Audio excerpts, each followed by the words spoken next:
while martial arts students prepare their combat gear before the unified exam. Teacher Chen Fan then warns martial arts students about the deadly risks of their exam and advises weak students not to take it. From his seat, Xu Jingming feels the warning is for him. He thinks about how he transmigrated to this world called Blue Star, a place with advanced technology but also ferocious beasts, so some humans awaken superpowers rated from F to S. He has an E-grade weak electricity ability, and its power is just like a simple stun baton. Just then, his classmate Huang Tian taps mockingly on his desk and calls him E-grade trash, suggesting he choose liberal arts instead and become a clerk. Before Xu Jingming can answer, a girl named Lin Qingli stands up and tells Huang Tian to mind his own business. Annoyed, Huang Tian scoffs at her and promises to show her who is best during the exam. Lin Qingli turns to Xu Jingming with concern, advising him to ignore Huang Tian and consider switching to liberal arts. Xu Jingming listens silently. In the Great Xia Kingdom, education is split into liberal arts for an ordinary life and martial arts for a dangerous path where students fight beasts to the death. He understands why his teacher and Lin Qingli are worried, but he also knows he cannot escape the constant threat of the beasts. He recalls kneeling and crying over his parents' bodies after a beast died, a memory that now strengthens his resolve to never be powerless again. So, with determination, he firmly declares he will still choose the martial arts exam. Later, Xu Jingming keeps practicing relentlessly with a long spear in a training hall, channeling his electrical ability. He executes powerful swings until, drained and yawning, he collapses onto the floor. Lying there, he thinks about his 2.5 years of spear training, which has only reached a beginner level, even after buying a technique called Lightning Gale Break for 300,000. He knows the death rate for students below D class increases every year. Still, he decides to fight with everything he has to get into a university. Just then, a blue holographic interface materializes in front of him displaying System Activating. He is startled and gets up. The notification asks if he wants to claim the newbie gift package. He realizes this could be the legendary cheating system for transmigrators, and grins. The system reveals that gift package includes an S-rank super ability and 200 ability points. He is momentarily speechless, knowing an S-rank ability is so rare and its bearers are instantly recruited by top universities and cultivated into powerhouses. With a determined grin, he claims the gift without hesitation. 3 system windows appear immediately, confirming the newbie gift package is claimed. 200 ability points are credited, and the system begins distributing his new S-rank ability, Purple Cloud Thunder God's Lightning. The power surges into his heart, causing great pain and making violent purple lightning tear through his body, and even his shirt rips apart from the energy. The energy explodes outwards, breaking the room and blowing out the window. This draws attention from the street below, where a woman points upwards, and a young man calls for the fire department. Inside, Xu Jingming continues to suffer. The sky outside darkens and a massive dragon of blue lightning forms above the apartment, an event that immediately catches the notice of powerful people across the city. The lightning dragon spins in the sky before crashing down into Xu Jingming's body. He screams one last time as the progress bar reaches 100% and the ability transformation finishes. He slowly clenches his fist and feels tremendous new power with blue and purple electricity sparking around it. He grins, reflecting that this S-rank ability is much stronger than his old one, easily capable of destroying someone with a single hit. However, he has broken some windows in the process, but he is glad he controlled it. He then remembers the 200 ability points and asks the system what the points are for. The system explains that killing fierce beasts gives these points, which can raise his levels and skills. A mischievous smile returns to his face, pleased with this straightforward cheating system. He opens his status panel. The panel shows his name, his level as an unranked awakened, his new S-rank ability Purple Heaven Divine Thunder, and his 200 available points. The unified exam is only 1 day away, so Xu Jingming knows he must use these points smartly to become as strong as possible. So, he immediately tells the system to allocate all the points for him. Xu Jingming reasons that every ability stems from the strength of the body and the clarity of the spirit, so he prioritizes raising his physique and spirit. The system processes the points, and the numbers for both attributes rise rapidly. Dark purple energy swirls around him as a dazed feeling washes over him, his vital energy and thoughts growing stronger. He tightens his fist, feeling the new power, and tests a punch which sends a vortex of blue and purple lightning shooting forward, far beyond his previous capability. The system confirms the upgrade, showing his physique at 141 and his spirit at 160. A confident expression forms on his face, realizing entry to an Awakener University should now be assured, though he wonders how he compares to the hundreds of thousands of other provincial candidates. He kicks his spear from the broken floor, slings it over his shoulder, and decides to test his new power at the martial arts hall. Just as he prepares to leave, 3 firefighters burst in, responding to a report of a fire. Xu Jingming calmly explains the disturbance was from his ability training. The lead firefighter, accustomed to such incidents involving awakened individuals, accepts this and withdraws with his team. Stepping outside, Xu Jingming is approached by a neighbor, Uncle Yang, who asks about the commotion. After a brief reassurance, Xu Jingming heads for the Thunderclap Martial Hall, a popular and free training facility for students. Inside the bustling hall, he notices a familiar group, including his cousin Tang Qi. After a brief greeting, he excuses himself toward the training rooms, leaving Tangqi sensing something different about him. Her friend Xiaoya becomes excited, but Tangqi quickly deflates the mood by revealing Xu Jingming only has an E rank ability, casting a worried shadow over his decision to take the martial exam. Meanwhile, Xu Jingming enters an empty training room. The spear feels strangely light in his newly strengthened hands. He first tests his pure physical strength, thrusting the spear into the target. Shock fills him as the readout shows 321 calories, more than double the standard for an unranked awakened. He then channels his S-rank ability, Purple Heaven Divine Thunder. Purple and blue lightning erupts as he strikes again, the display flashing 3,021 calories. Joy rises in him. This output matches a mid-tier first-tier awakener. Gathering all his strength for a final strike, he unleashes a devastating attack.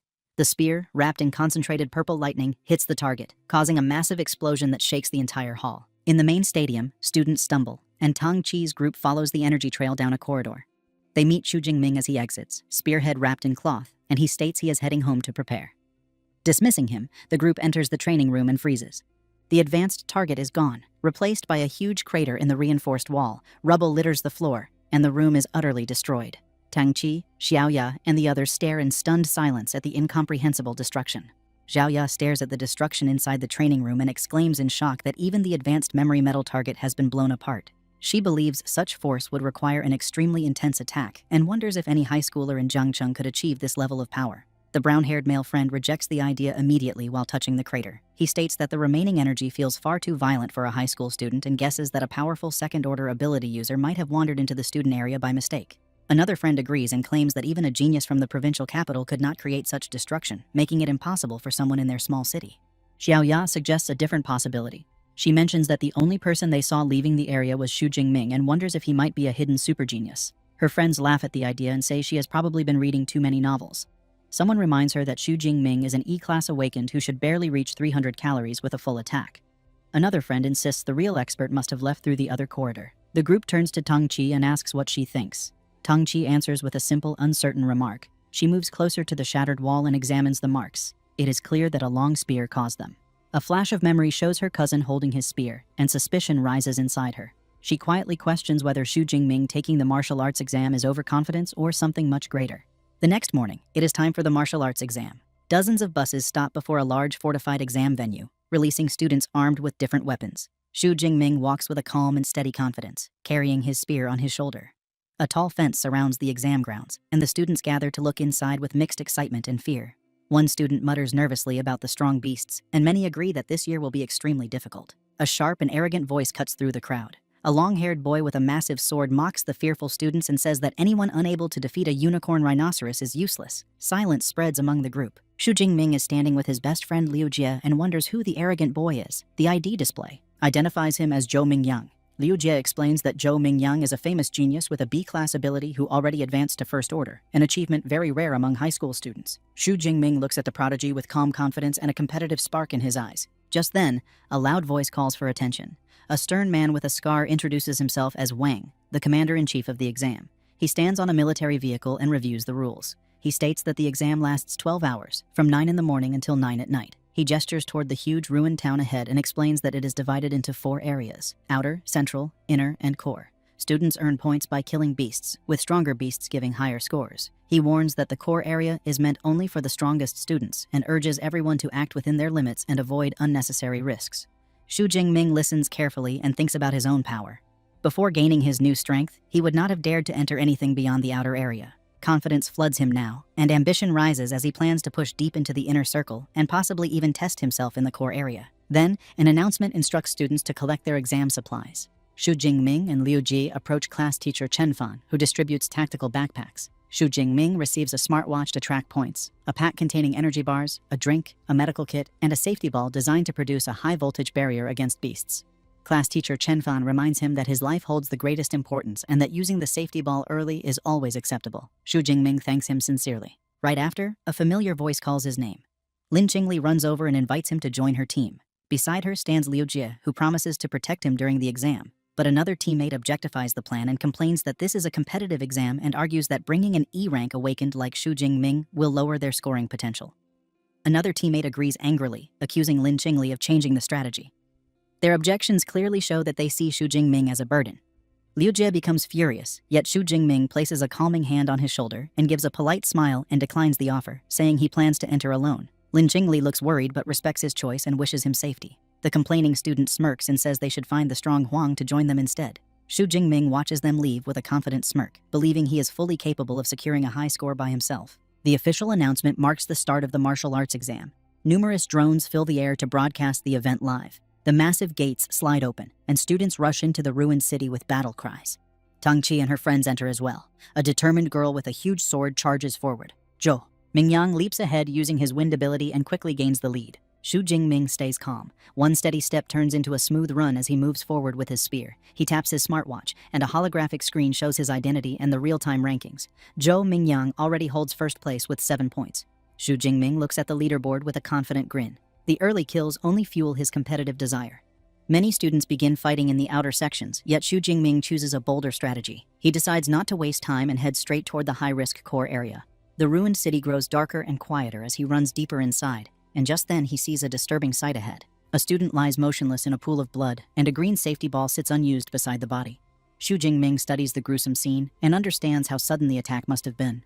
The fear strikes him deeply because this reminds him that class teacher Chen Fan and Commander Wang warned everyone repeatedly about the danger. He realizes that without receiving his S-class ability yesterday, he might have suffered the same fate. He finally accepts how brutal the martial arts exam truly is. He kneels beside the fallen student and uses the student's smartwatch to request retrieval of the body. The action feels solemn because he knows opportunities always come with danger. Just then, a faint noise reaches him from nearby ruins, and a clawed paw slowly slides into view from behind a broken wall. It turns out to be a large shadow cat with glowing purple eyes. Xu Jingming immediately understands the deadly situation. The beasts intentionally left the corpse untouched to lure in more victims, turning the entire area into a trap waiting to snap shut. The shadow cat lunges at Xu Jingming with its claws extended, but he remains perfectly calm and sidesteps the attack with a fluid motion. The beast lands gracefully, its glowing purple eyes fixed on him, and lets out a ferocious roar to intimidate its prey. Xu Jingming knows fierce beasts possess a special aura that paralyzes most first-time fighters with fear, a disadvantage wealthy families pay to overcome through early wilderness training. He feels completely unaffected by this pressure. He readies his spear as the shadow cat attacks again, and channels purple lightning into the weapon for a single swift thrust that pierces the beast's head and kills it instantly. Right then, his smartwatch confirms the kill of the unranked fierce beast and grants him 3 ability points, explaining that fierce beasts are divided into 9 ranks, from 1 to 9. Fierce beasts below the first rank are unranked, which corresponds to human awakened people. Realizing the fear aura has no power over him, and the beasts here award so little points, Xu Jingming decides there is little point in remaining in the outer area and resolves to head for the more dangerous central zone. He begins a journey deeper into the exam venue, cutting a path through unranked beasts like shadow cats, iron-furred pigs, and wolf-like creatures. Each kill grants him a steady 3 to 5 ability points, but he soon identifies a flaw in his approach, and that is, his new S-rank ability is so overwhelmingly powerful that it kills instantly, preventing him from honing his actual combat skills. He also considers the high energy cost, knowing he cannot maintain his S-rank power at full strength for even an hour, unlike his old E-rank ability. With the exam lasting 12 hours, he understands he must conserve energy for the core area and decides to rely solely on his spear technique for future fights. Just then, a new threat appears immediately in the form of a massive bipedal unicorn rhinoceros. The beast roars and charges, tossing a wrecked car aside with its immense strength. Xu Jingming stands his ground to meet the charge head-on. The powerful impact of the rhino's horn sends him flying backward, but he uses the momentum to flip in midair, positioning himself above the beast. He dives down, lands on its back, and plunges his spear deep into its skull with a single precise strike, defeating the massive creature. He breathes slightly, surprised by his increased killing speed, and wonders if his spear technique has improved. He summons his system panel, which confirms his spear technique has reached the intermediate stage and his ability points have risen to 256.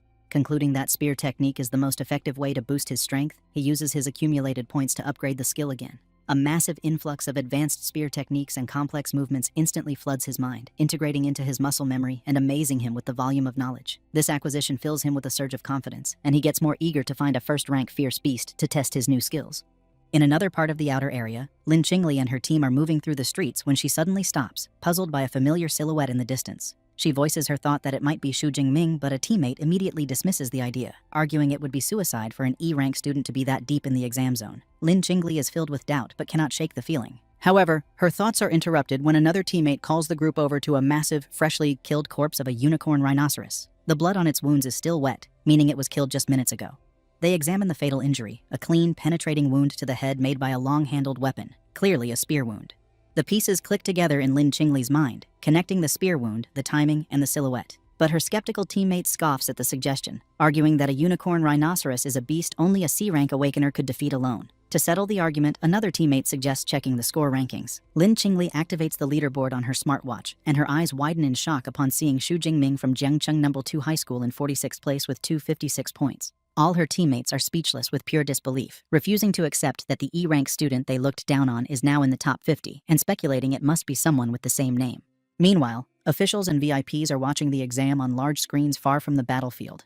They note the predictable strength of First High School, which dominates the top 10 ranks, and single out Zhou Mingyang, who is ranked first with 412 points, and seems to have secured the title of Jiangcheng's top student. One official even wonders if he can break into the provincial top 100, a feat no one from their city has achieved in years. Zhang Wenshan, the director of the Jiangcheng Education Bureau, agrees with a self-satisfied smile, calling Zhou Mingyang the city's ace and expressing confidence in his provincial success. He then turns to the principals of first and third high schools, praising their institutions. While praising the top schools, Director Zhang condescendingly tells Principal Zhao Yao of second high school that his school needs to work harder, noting their best student is only ranked 18th. Principal Zhao Yao sweats nervously, bowing and stamming his agreement while inwardly fuming. He knows only 8 of the top 50 students are from his school and mentally urges his top performers to improve. He then pauses, noticing the name Xu Jingming is unfamiliar. He turns to class teacher Chen Fan beside him and asks about this student. Chen Fan has a jaw-dropping reaction of pure shock, wiping sweat from his brow as he recalls Xu Jingming as an E-rank awakener. He briefly wonders if the boy hid his true strength but dismisses the thought as impossible. He looks up at the monitors in frustration, realizing that since only the top 10 students have dedicated camera feeds, there is no way to see how Xu Jingming is accumulating so many points. Back in the exam venue, Xu Jingming pushes through the outer area and arrives at the central zone, a place with a much higher danger level. He walks calmly through the streets, eats an energy bar, and observes that the number of fierce beasts has decreased because ranked beasts have developed intelligence and a sense of territory, making them more difficult opponents. Just then, his sharp senses suddenly pick up a presence, and his eyes narrow as he announces his target has arrived. An instant later, a powerful striped beast bursts through a pile of wrecked cars. The creature is a first-rank fierce beast, an arm-blade tiger, named for the sharp, blade-like bones on its forelimbs. Xu Jingming stands there completely unfazed, pleased with his good luck to encounter a first-rank beast so soon. With confident and eager expression, he readies his spear, declaring that this powerful opponent is the perfect test for his newly upgraded spear technique. The arm-blade tiger roars and lunges with its powerful claws, but Xu Jingming remains calm and holds his spear defensively. He deflects the initial pounce with a graceful spin, using the spear's shaft to parry and force the beast to recoil. He feels unimpressed by the first-tier beast's power, mentally taunting that it would take a Tiger King to make him exert real effort. This taunt seems to enrage the beast. He goes on the offensive, leaping forward with incredible speed to land a clean, deep strike on the tiger's shoulder. The injured beast roars in fury, and its eyes glow with a menacing teal light as it rises on its hind legs for a devastating swipe. Xu Jingming dodges with incredible reflexes, using the momentum to swing around a lamppost and avoid the claws, positioning himself for a counterattack. Acknowledging the beast's tenacious struggle, he decides to end the fight and channels his spear technique, Lightning Gale Break. A vortex of blue energy swirls around his weapon as he unleashes a devastating spinning attack, his body becoming a blur with multiple slashing arcs of light that tear through the tiger. The beast collapses, defeated. His smartwatch confirms the kill of a first-tier armored tiger and awards him 14 ability points. He notes with satisfaction that this is almost double the points from an unranked beast. A new perspective dawns on him, realizing the exam hall is a perfect treasure ground for him to level up, and he vows to harvest as many points as possible by hunting powerful beasts. Officials and teachers watching the live rankings see Xu Jingming tied for 32nd place with 328 points. An official asks class teacher Chen Fan if this surprising student is from his class, making him the center of attention with other teachers praising his methods. A flustered Chen Fan humbly deflects the praise onto the student's own hard work. Their conversation is cut short when someone shouts that Xu Jingming's rank has jumped to number 25. An official exclaims in disbelief at the 44-point gain. Director Zhang Wenshan mentally calculates that such a gain in the 4-second update window means Xu Jingming must have killed either 5 peak unranked beasts or 3 low-grade first-tier beasts almost simultaneously. A pleased smile spreads across his face as he remarks this performance is unheard of in years. He turns to Principal Zhao Yao, calling Xu Jingming a very good prospect and asking why he has never heard of him. The flustered principal admits he only just learned of the student himself and summons a nervous Chen Fan to explain. Standing before the city's top officials, a sweating Chen Fan stammers out the unbelievable truth that Xu Jingming awakened only an E-grade ability, weak electricity. The principal is incredulous, but Chen Fan insists he is certain and even advised the student not to take the exam. Director Zhang Wenshan listens with growing curiosity, deducing that the student must have other outstanding qualities to achieve this. His interest is piqued, and he decides to wait. confidently predicting Xu Jingming will soon break into the top 10, at which point a dedicated camera feed will reveal his methods, with stern warning of consequences if he is cheating. Just then, Chun Fan and Principal Zhao Yao's eyes widen in shock as a new update places Xu Jingming in 9th place, now in the top 10. Just below him at number 12 is his cousin, Tang Qi. Elsewhere in the exam hall, Tang Qi, now with cat-like ears and a tail, sits atop a defeated beast. She looks into the distance with a knowing smile, now certain her cousin caused the destruction at the martial arts hall. The top-ranked student, Zhou Mingyang, also notices the new name, thinking to himself he has never heard of Xu Jingming before. A dedicated camera drone is now sent to follow Xu Jingming. The feed shows him effortlessly killing another first-tier beast with his spear, earning another 14 points. He comments to himself that efficiency is much higher in the central area, then notices the drone and realizes he must have entered the top 10. Standing over his latest kill, he reflects that the exam is a test of strength and potential where better results lead to greater recognition. He decides he has no reason to hide his true power anymore and declares breaking into the top 10 is just the beginning. Before challenging the core area, he checks his system panel, noting his spear technique is at the advanced level and he has 312 ability points. He feels some disappointment that his level has not automatically promoted from awakened, and deduces that advancing to a true ability user requires a specific cultivation method, which is impossible during the exam. Since he cannot increase his rank, he spends points to boost his physique by 40 and his spirit by 22. Feeling a surge of new power, he clenches his fist and heads to the core area. He arrives at the entrance to the highest danger zone and is greeted by a brutal scene, a pack of 9 armored tigers devouring a large rhino-like beast. He observes the pack and identifies the larger, more powerful one in the middle as the armored Tiger King. Far from being intimidated, he sees this as a great harvest of points. Just as he prepares to move, he senses another presence and tells the hidden person to come out. Zhou Mingyang emerges from behind a corner, looking impressed and complimenting Xu Jingming on his sharp perception. He admits he did not expect the mysterious student who broke into the top 10 to be him. Xu Jingming recognizes the top-ranked student and asks how he knew his identity. Zhou Mingyang explains he is familiar with every strong candidate who could enter the core area and deduced who he was based on his rapid rise. Zhou Mingyang reveals he has been watching the tiger pack and prepares to draw his sword. Xu Jingming immediately becomes wary, asking if he intends to steal the monsters. Zhou Mingyang clarifies he has no intention of stealing the kill but explains the armored Tiger King is a powerful mid-grade first-tier beast, and with its pack, it is an opponent no single person can handle alone. He proposes they cooperate. However, Xu Jingming flatly rejects the offer with absolute confidence, declaring that he is more than enough by himself. Dismissing Zhou Mingyang's offer, Xu Jingming confidently steps into the open to confront the pack of armored tigers. His sudden appearance immediately draws their attention, and they respond with warning growls. The Tiger King, perched on its kill, roars to assert its dominance. Xu Jingming observes that the pack has a simple battle formation with the stronger ones in front, a sign of their intelligence under a beast king. One tiger breaks from the pack and charges. From his hiding spot, Zhou Mingyang watches with disbelief and intrigue, curious to see if Xu Jingming is overconfident or possesses special skill. Facing the charging beast, Xu Jingming remains perfectly still with a calm aura. He begins to spin his spear with blinding speed, gathering energy before unleashing a devastatingly wide spinning sweep. A massive arc of force tears through the air, cutting through several tigers at once and sending a spray of blood across the street. System notifications instantly confirm the kills and award ability points. The lifeless bodies of the tigers collapse onto the pavement, the initial wave annihilated by a single strike. The armored Tiger King becomes enraged by the slaughter. Xu Jingming looks at the carnage with dissatisfaction, remarking that his physical strength is still lacking since he could not kill all the tigers in one blow. The remaining tigers, led by their enraged king, surround him. The Tiger King unleashes a deafening sonic roar meant to disorient its opponent, shattering nearby windows into a rain of glass. Even Zhou Mingyang, watching from a distance, clutches his head in pain from the blast. Xu Jingming stands completely unfazed, defiantly recognizing the intimidation attempt as useless against him. As the remaining tigers lunge from all sides, Xu Jingming meets their charge with fluid grace and deadly precision. He parries one attack and uses the beast's body as a springboard to launch into the air, avoiding another's jaws. The Tiger King charges the opening, but Xu Jingming is ready. Still airborne, he positions himself for a decisive overhead swing, bringing his spear down onto the Tiger King's skull with immense force, killing it instantly. A system notification confirms the kill of an upper-rank first-order Armblade Tiger and awards him a massive 20 ability points. Zhou Mingyang is left utterly dumbfounded in his hiding spot, sweating and wide-eyed. He cannot believe one person single-handedly eliminated the entire pack, wondering what kind of monster Xu Jingming truly is. Xu Jingming feels ecstatic about the huge harvest of ability points and excitedly wonders how many more he can accumulate before the exam ends.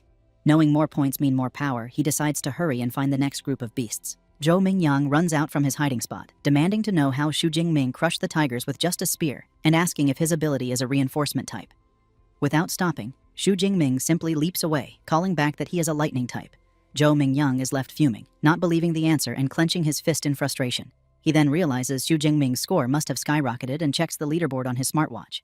To his absolute horror, he sees Xu Jingming in first place with 1122 points, having completely surpassed his own second-place score of 985, leaving him screaming in frustration. Back in the audience stands, the officials erupt with excitement. Director Zhang Wenshan stands up and declares that Xu Jingming's high-level spearmanship confirms he is a genuine genius. He claps a beaming Principal Zhao Yao on the shoulder, announcing that with Xu Jingming representing them, Jiang Cheng can definitely get a student into the provincial top 100. He promises additional resources for second high school after the exam, much to the principal's tearful delight. Principal Zhao Yao is overcome with emotion, thinking about the huge surprise Xu Jingming has been, finally giving his school its day to shine. 3 hours later, in the core zone, Zhou Mingyang walks through the streets looking confused by the absence of fierce beasts. A voice from behind suggests he ask the number 1 ranked student. He turns to see his cousin Tang Qi, along with other top-ranked students Wu Hao and Meng Di.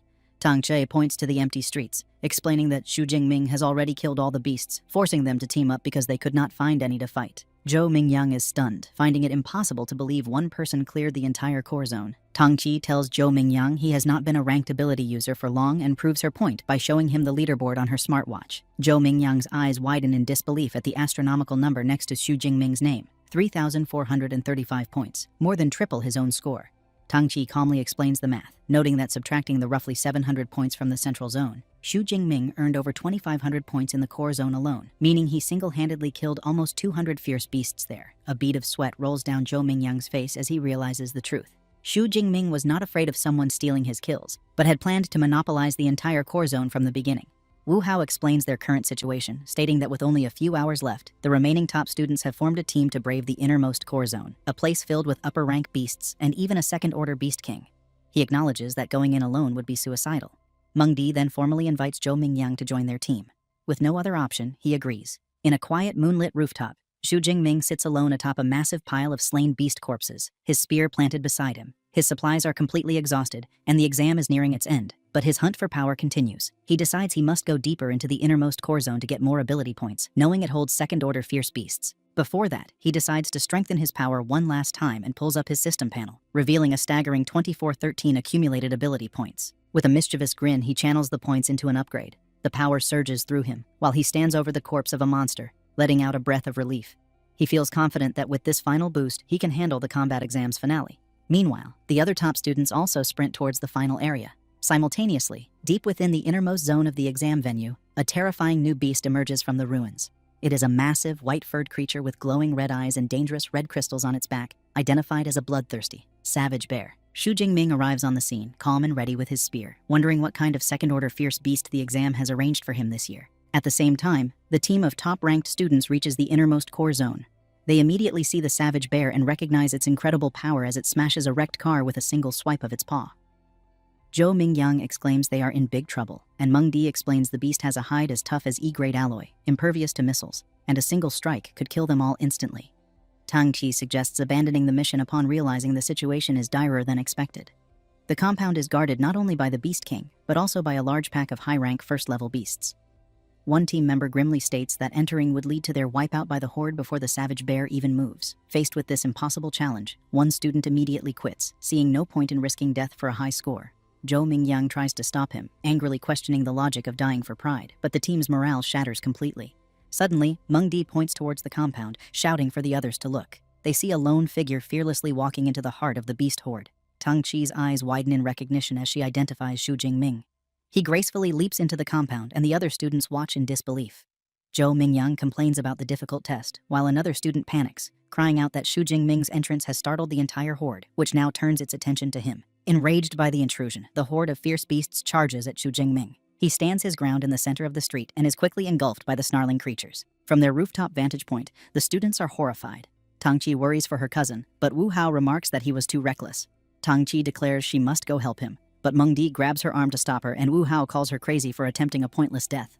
Tang Qi desperately insists she cannot just watch her cousin die. Before she can act, a massive explosion of purple and blue lightning erupts from the center of the beast horde. The raw power creates a blinding flash, forcing the students to shield their eyes. Zhou Mingyang stares, wondering if this is the lightning superpower Xu Jingming mentioned earlier. The lightning dissipates, revealing a scene of utter carnage. The entire horde of first-level beasts lies dead, their charred bodies scattered around Xu Jingming, who stands unharmed with purple lightning crackling around him.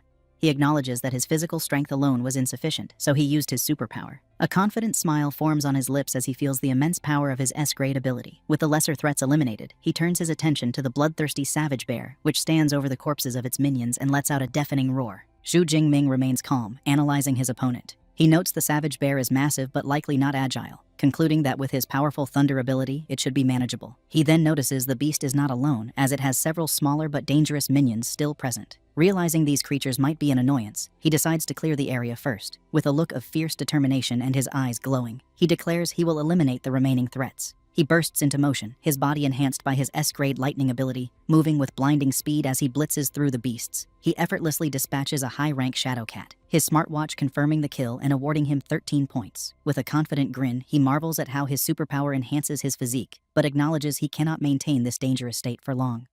Knowing it is enough for the minions, he cuts down the last lesser beast, a high-rank unicorn rhino, with a powerful spear sweep, earning another 15 points.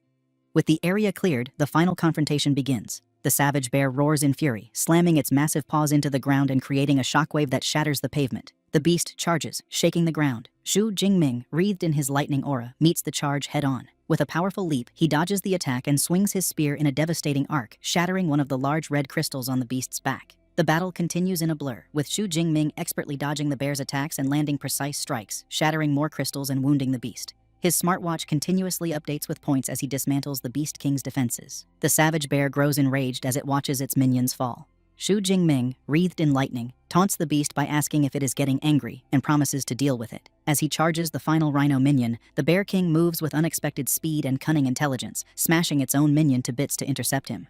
Xu Jingming is surprised, realizing the beast anticipated his move. The Bear King claps its paws together, sacrificing its last minion to create a devastating shockwave that obliterates the ground and nearby cars, tearing the final rhino apart. However, the attack fails to harm its target. Xu Jingming, surrounded by his lightning aura, gracefully flips through the air and lands safely, untouched by the explosion. With the battlefield cleared of all lesser threats, only the two kings remain. Xu Jingming grins fiercely, his body crackling with power. He declares that with no minions left, it is time to see if the beast's armor-like hide can withstand the force of his thunder. Xu Jingming thrusts his lightning-covered spear into the bloodthirsty savage bear's head, creating a huge explosion of purple energy. The blast covers the following drone and cuts its camera feed. The students on the rooftop shield their faces from the shockwave. In the audience stands, the officials stare in stunned silence at the static-filled screen. Director Zhang Wenshan turns to Principal Zhao Yao in disbelief, yelling that the power they just witnessed cannot be an E-class ability. Another official, equally amazed, remarks that instantly killing a high-tier rank 1 beast and fighting a rank 2 boss is a feat even an A-class user would struggle with. Sweating and at a loss, Principal Zhao Yao can only guess it might be a rare ability mutation. Director Zhang Wenshan laughs and states that after today, the entire Xia nation will be shaken by Xu Jingming's name. Back on the battlefield, the result of the attack becomes clear. The bloodthirsty savage bear has a deep gash on its head but is not defeated. The enraged beast swats Xu Jingming with its paw, sending him flying. He lands hard, using his skills to recover, and is shocked that his powerful attack only left a shallow wound. He quickly analyzes the situation and realizes the bear's hide is resistant to blades and does not conduct electricity. He admits to himself that with his current strength, it will be hard to kill the beast in one shot. The enraged savage bear begins to gather dark energy around its body. Xu Jingming senses the immense power and looks on in shock. The dark energy rolls around the beast as it powers up, smashing through everything like a monstrous boulder. Xu Jingming leaps back onto debris with purple lightning crackling around him, surprised the beast activated its berserk skill so quickly. He recognizes the beast truly hates him. A note explains that berserk is a beast's counter skill, making it act on pure instinct with greater speed and ferocity, but at the cost of its intelligence. Xu Jingming is impressed by the beast's strength in its berserk state, but knows he must use his superior agility to avoid its attacks and keep his distance. He dodges the beast's relentless lunges and channels lightning into his spear to thrust a blast of energy at its side. The electric shock freezes the massive creature for a crucial second, creating the opening he needs. With the beast stunned, Xu Jingming's eyes glow as he prepares his ultimate attack. He raises his hand, gathering a massive amount of purple and blue energy, and calls on the full power of his S-rank ability, 9 Heavens Divine Lightning.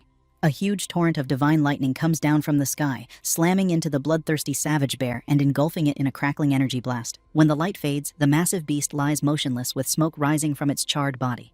Xu Jingming stands over it with a confident smile, purple lightning dancing around his fingertips. He remarks that even the thickest defense could not withstand half a minute of his purple divine lightning. However, the battle is not over. The beast's eye snaps open, glowing with a furious red light, and it lunges with a final desperate roar, its jaws open for a bite. The electrical power surging through its body causes temporary paralysis, freezing it just inches from its target. Seeing his chance, Xu Jingming calmly states it is time and gathers all his remaining power into his spear. His eyes glow as he channels his ultimate technique, Lightning Gale Break, unleashing a massive sphere of lightning that slams into the paralyzed beast's open mouth. The immense explosion creates a vortex of power that tears through the beast from the inside, forming a huge crater in the street. The force of the blast finally brings the mighty second-order beast down for good, its massive body collapsing onto the pavement. A system notification confirms the kill and awards him 124 ability points. Kneeling beside the Beast King, Xu Jingming breathes a sigh of relief and reflects that the final battle is over. He is pleased with the power of his upgraded Lightning Gale technique. A triumphant smile spreads across his face as he notes the battle, though only lasting 2 minutes, was the most exhilarating he has ever experienced. He then wonders how many points he will get after clearing out all the beasts in the core area. The exam ends as night falls. Back in the audience stands, the final results display on the main screen, and the crowd roars. In first place is Xu Jingming with an unbelievable score of 10,835 points. In a distant second is Zhou Mingyang with 1,113 points, followed by Wu Hao with 945. The officials are ecstatic. Director Zhang Wenshan, Principal Zhao Yao, and teacher Chen Fan leap to their feet, cheering. They celebrate that Xu Jingming not only broke their city's record, but the entire Jiangcheng province record, calling him a genius. They recall last year's provincial champion scored just over 8,000 points and declare that Xu Jingming has practically pre-booked this year's champion title. Xu Jingming stands amidst the destruction of the core area and notes there is not much time left in the exam. He reflects on his accomplishments with a confident smirk, having killed all the fierce beasts in the inner circle and core area. With time remaining, he decides to return to the central area to kill as many beasts as possible. As he walks back, he passes the rooftop where the other top students are gathered, and they stare in disbelief. Tangxi feels amazed that her cousin killed a Tier 2 Beast King, while Zhou Mingyang wonders why Xu Jingming is returning when he already holds first place. Meng Di correctly guesses he is heading back to the central area, and the group freezes at the thought that he might clear the entire field. Zhou Mingyang realizes that with Xu Jingming's speed, he could do it and warns that if they stay any longer, they will get 0 points, ending their alliance and rushing off. The others follow in a panic. 1 hour later, an official announcement echoes across the venue, marking the end of the 2037 Jiangcheng Martial Arts College entrance examination. Killing beasts no longer counts, and all candidates must return.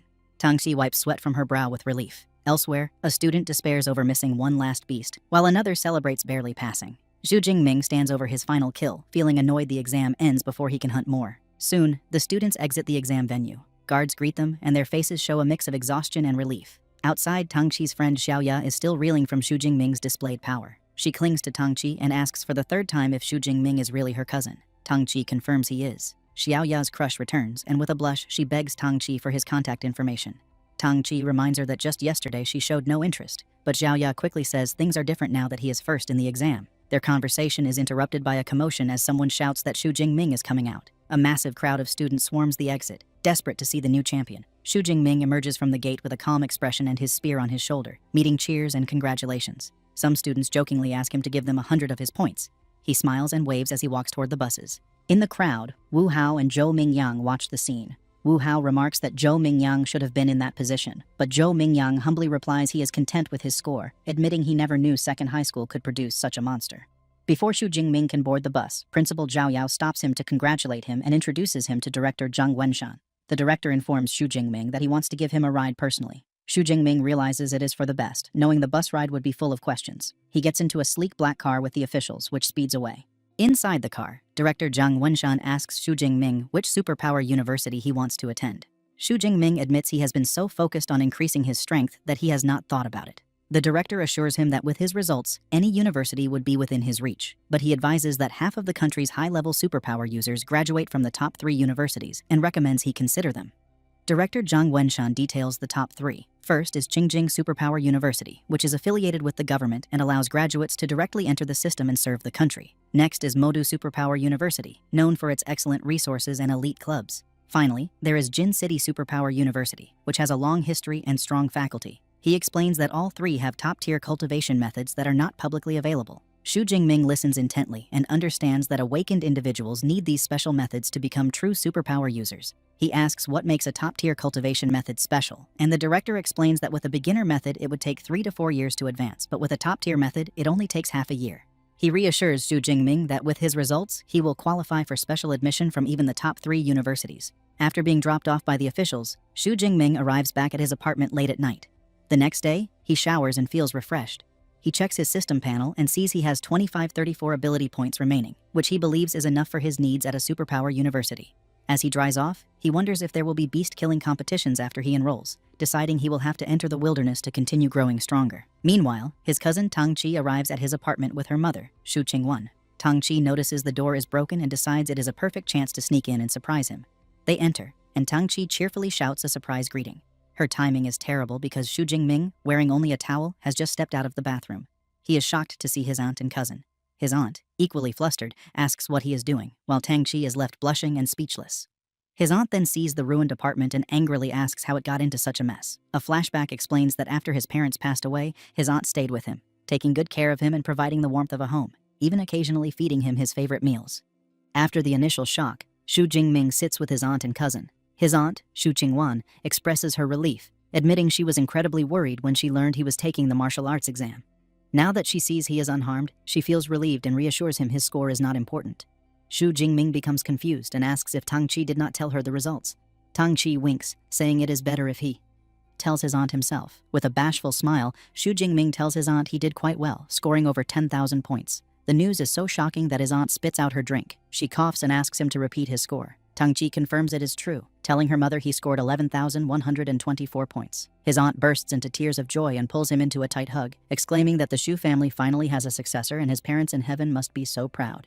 Meanwhile, in a high-tech conference room, university recruiters are reviewing the results. A woman presents Xu Jingming's data, his age, supposed E-class ability, and unranked awakening. One recruiter insists they must recruit him immediately if the score is real. Another is skeptical, arguing an E-class awakener cannot achieve such a score. Others argue he must be at least A-class or S-class. A cynic even claims he cheated. But before the argument escalates, a senior figure tells them to stop.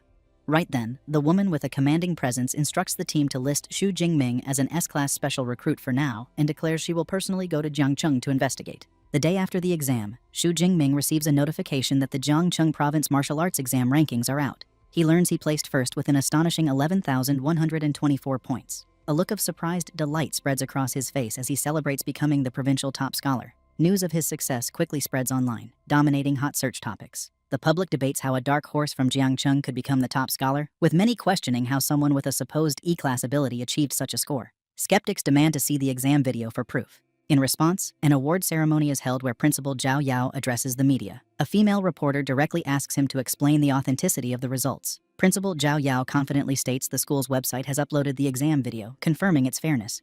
Viewers are amazed upon watching the footage, exclaiming how Xu Jingming pierced a Tier 1 rhinoceros skull with a single shot, displaying power stronger than a Tier 1 superhuman. They question how this is possible with an E-class lightning ability. Principal Zhao Yao beams and assures everyone the video proves the results are real, praising Xu Jingming as the first student from Jiangcheng to achieve top scholar status. He then presents a massive check for 1 million won to Xu Jingming, announcing this cash reward along with superpower training methods is a gift from the City Education Bureau. He adds that the city government will provide an equivalent bonus and a luxury villa. Reporters eagerly capture the moment. Meanwhile, a commanding woman with 2 bodyguards stands by a car and remarks that while Jiangcheng released the footage, it does not guarantee Xu Jingming avoided performance-enhancing drugs. She states the most crucial step is to confirm his superpower level. Back at the ceremony, director Zhang Wenshan asks teacher Chenfan why the day's protagonist has not yet arrived. Teacher Chenfan smiles, explaining he just spoke with Xu Jingming, who said he is still training at the martial arts gym. The director laughs, finding it extraordinary the new top scholar is still training after the exam. With Xu Jingming on his way, the scene shifts to a meeting room where Principal Zhao Yao nervously serves tea to 3 intimidating figures he addresses as teachers. When one casually dismisses the tea, Principal Zhao Yao sweats,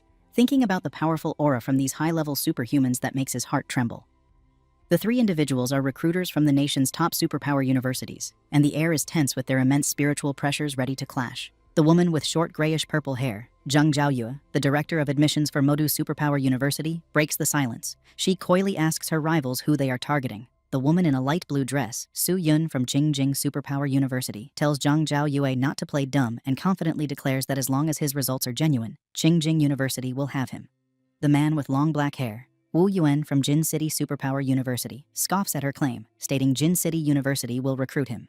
As sparks of energy crackle between them, Zhang Zhaoyue thinks recruiting top scholars always involves clashing with other elites. Just as the tension peaks, the door slides open and Xu Jingming enters with his spear over his shoulder. He calmly greets the 3 powerful figures as teachers. His sudden arrival surprises the recruiters. Zhang Zhaoyue observes him with interest, noting his spirit is full and he carries his weapon, a sign he has not relaxed his training. She is impressed he did not falter under the combined pressure of 3 high-level superhumans. Principal Zhao Yao formally introduces the recruiters: Director Zhang Zhaoyue from Modu University, Director Su Yun from Qingjing University, and Minister Wu Yuan from Jin City University. Zhang Zhaoyue speaks first, complimenting his stunning combat techniques in the exam video, but gets straight to the point, asking why his superpower no longer seems to be the E-class weak electricity and requests an explanation. Expecting this question, Xu Jingming calmly explains that before the exam, while training at home, he was struck by natural lightning and his superpower became much stronger. Wu Yuan and Su Yun immediately conclude it sounds like a superpower mutation. Zhang Zhaoyue then suggests Xu Jingming probably does not know the true level of his mutated superpower. She has brought a superpower detection instrument and invites him to try it. She presents a glowing circular device and tells him to use his superpower on it. Xu Jingming places his hand on the instrument and unleashes his power. A massive, violent surge of purple and white lightning erupts from him, covering the device. Su Yun is visibly shocked by the sheer force. The detection device completes its scan, identifying the superpower as Purple Cloud Divine Thunder. But as it tries to assign a rating, it beeps erratically and cracks appear. In a flash of golden light, the instrument overloads and explodes into pieces, sending arcs of electricity across the room and startling everyone. A shocked Principal Zhao Yao asks what is going on. Wu Yuan and Su Yun, however, look thrilled. They state his power overloaded the device, meaning his ability level must be S-class at the very least. With his S-class potential confirmed, Zhang Zhaoyue smiles, thinking they bet on the right person. The confirmation immediately sparks a fierce bidding war. Wu Yuan from Jin City University is first to make an offer, shouting his university will give Xu Jingming a 4 million yuan admission bonus, a full set of C-class equipment, and free access to all superpower training methods for all 4 years. Su Yun from Qingjing University scoffs at his offer and presents her own proposal: a 5 million yuan admission bonus and free access to all their S-class superpower training methods and combat techniques for 4 years. Xu Jingming is taken aback by her generous offer. Finally, Zhang Zhaoyue from Modu Superpower University makes her move. She states Modu does not offer cash bonuses or equipment but can match the other offers on cultivation methods. Then she reveals her trump card, adding they will also provide an S-class cultivation resource annually. The mention of an S-class resource leaves both Wu Yuan and Su Yun in complete shock. Unfamiliar with the term, Xu Jingming asks what an S-class cultivation resource is. Zhang Zhaoyue explains, asking if he has heard of dragon-type fierce beasts. She describes them as creatures with innate power born at a high level of Tier 4 or 5, far surpassing other beasts. She reveals the stunning details. The S-class resources include the heartblood of an 8th-tier adult dragon-type fierce beast. After consuming this dragon blood, one's body is greatly enhanced and physical strength becomes comparable to a dragon-type beast. She emphasizes every S-class resource is on this level. The other recruiters are left speechless. Su Yun admits even she is tempted, remarking on Modu's wealth. Wu Yuan, flustered, points out S-class resources are usually reserved for top students, and offering them to a freshman is unheard of. They both realize they can no longer compete. With all offers on the table, the 3 recruiters stand before Xu Jingming, telling him it is time to make his decision. With a confident, determined smile, Xu Jingming gives his answer without hesitation, declaring he chooses Modu Superpower University. Xu Jingming explains his choice of Modu Superpower University is due to its superior combat training and many founders coming from there. He then bows to Su Yun and Wu Yuan, thanking them for their offers, leaving them visibly disappointed.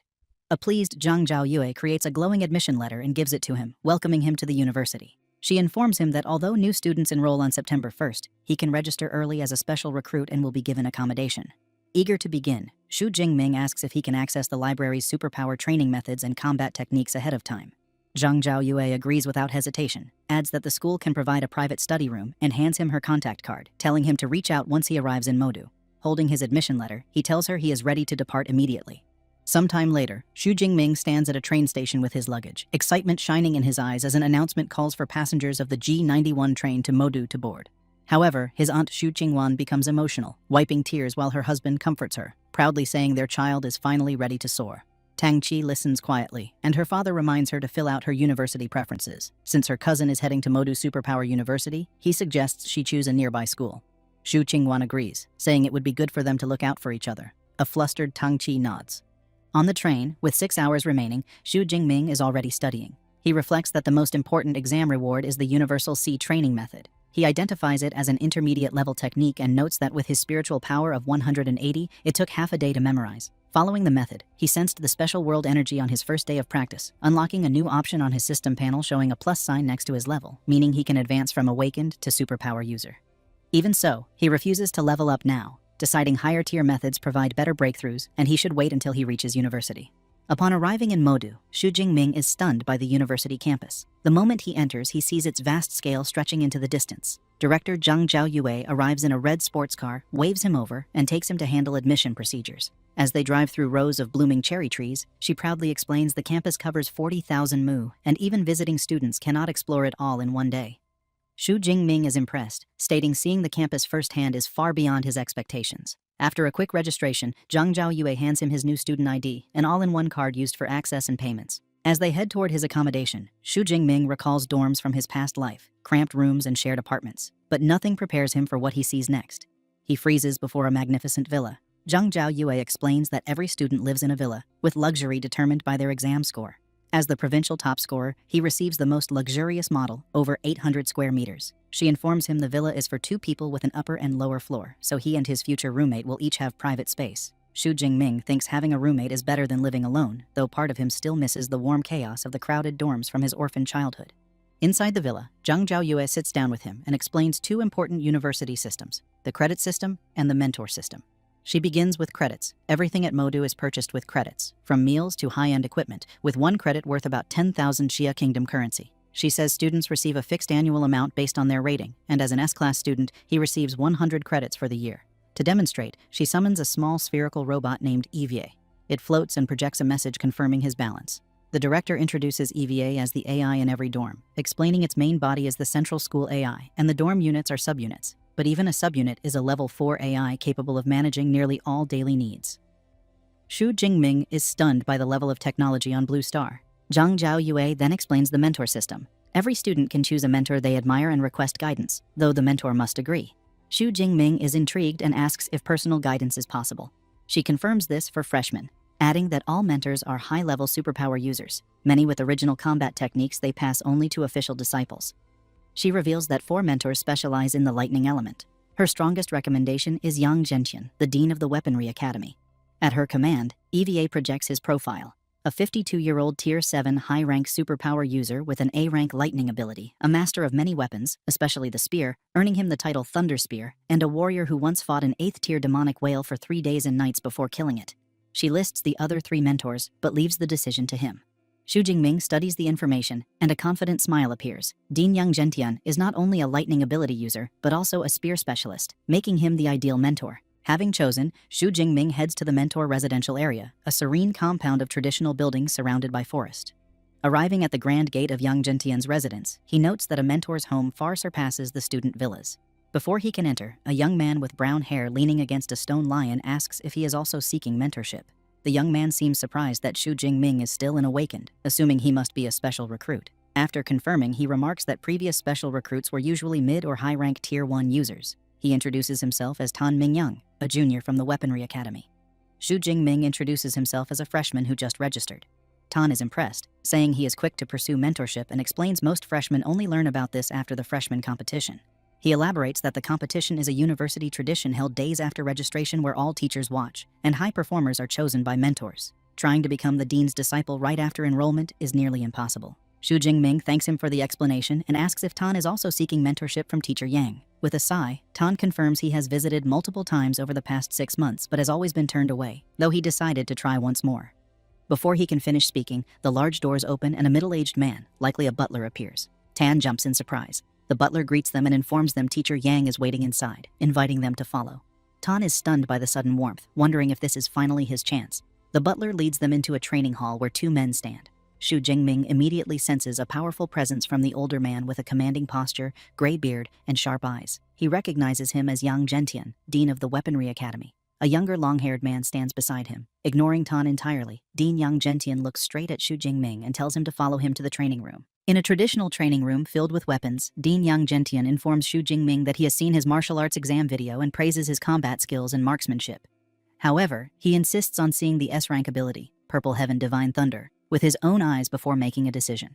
Xu Jingming calmly agrees and channels his power, causing arcs of purple lightning to crackle around his arms before unleashing a massive, violent burst of purple and white energy that fills the room. Dean Yang Zhentian is visibly impressed, grinning as he recognizes the genuine S-rank ability. He mentally compares it to his own A-rank ability, acknowledging the impossible gap between them, and sees immense potential in the student, thinking he could rival his own future if he hones his skills. With the demonstration complete, the dean states that Xu Jingming's potential makes him suitable to become his disciple, but he offers a serious warning. He explains that he has many friends and enemies and cannot guarantee his enemies will not target his disciples, asking if Xu Jingming is still willing to accept him as a master knowing the risks. Without hesitation, Xu Jingming drops to his knees in a formal sign of respect. With a wide, determined grin, he declares he is willing, passionately explaining that he admires high-level ability users who grew strong through bloody struggles and believes the number of enemies his teacher has defeated proves his immense combat ability. Satisfied, Dean Young Gentian laughs heartily and formally accepts him, declaring him his 32nd disciple and first S-rank disciple. The dean tells him to rise and presents him with his first gifts,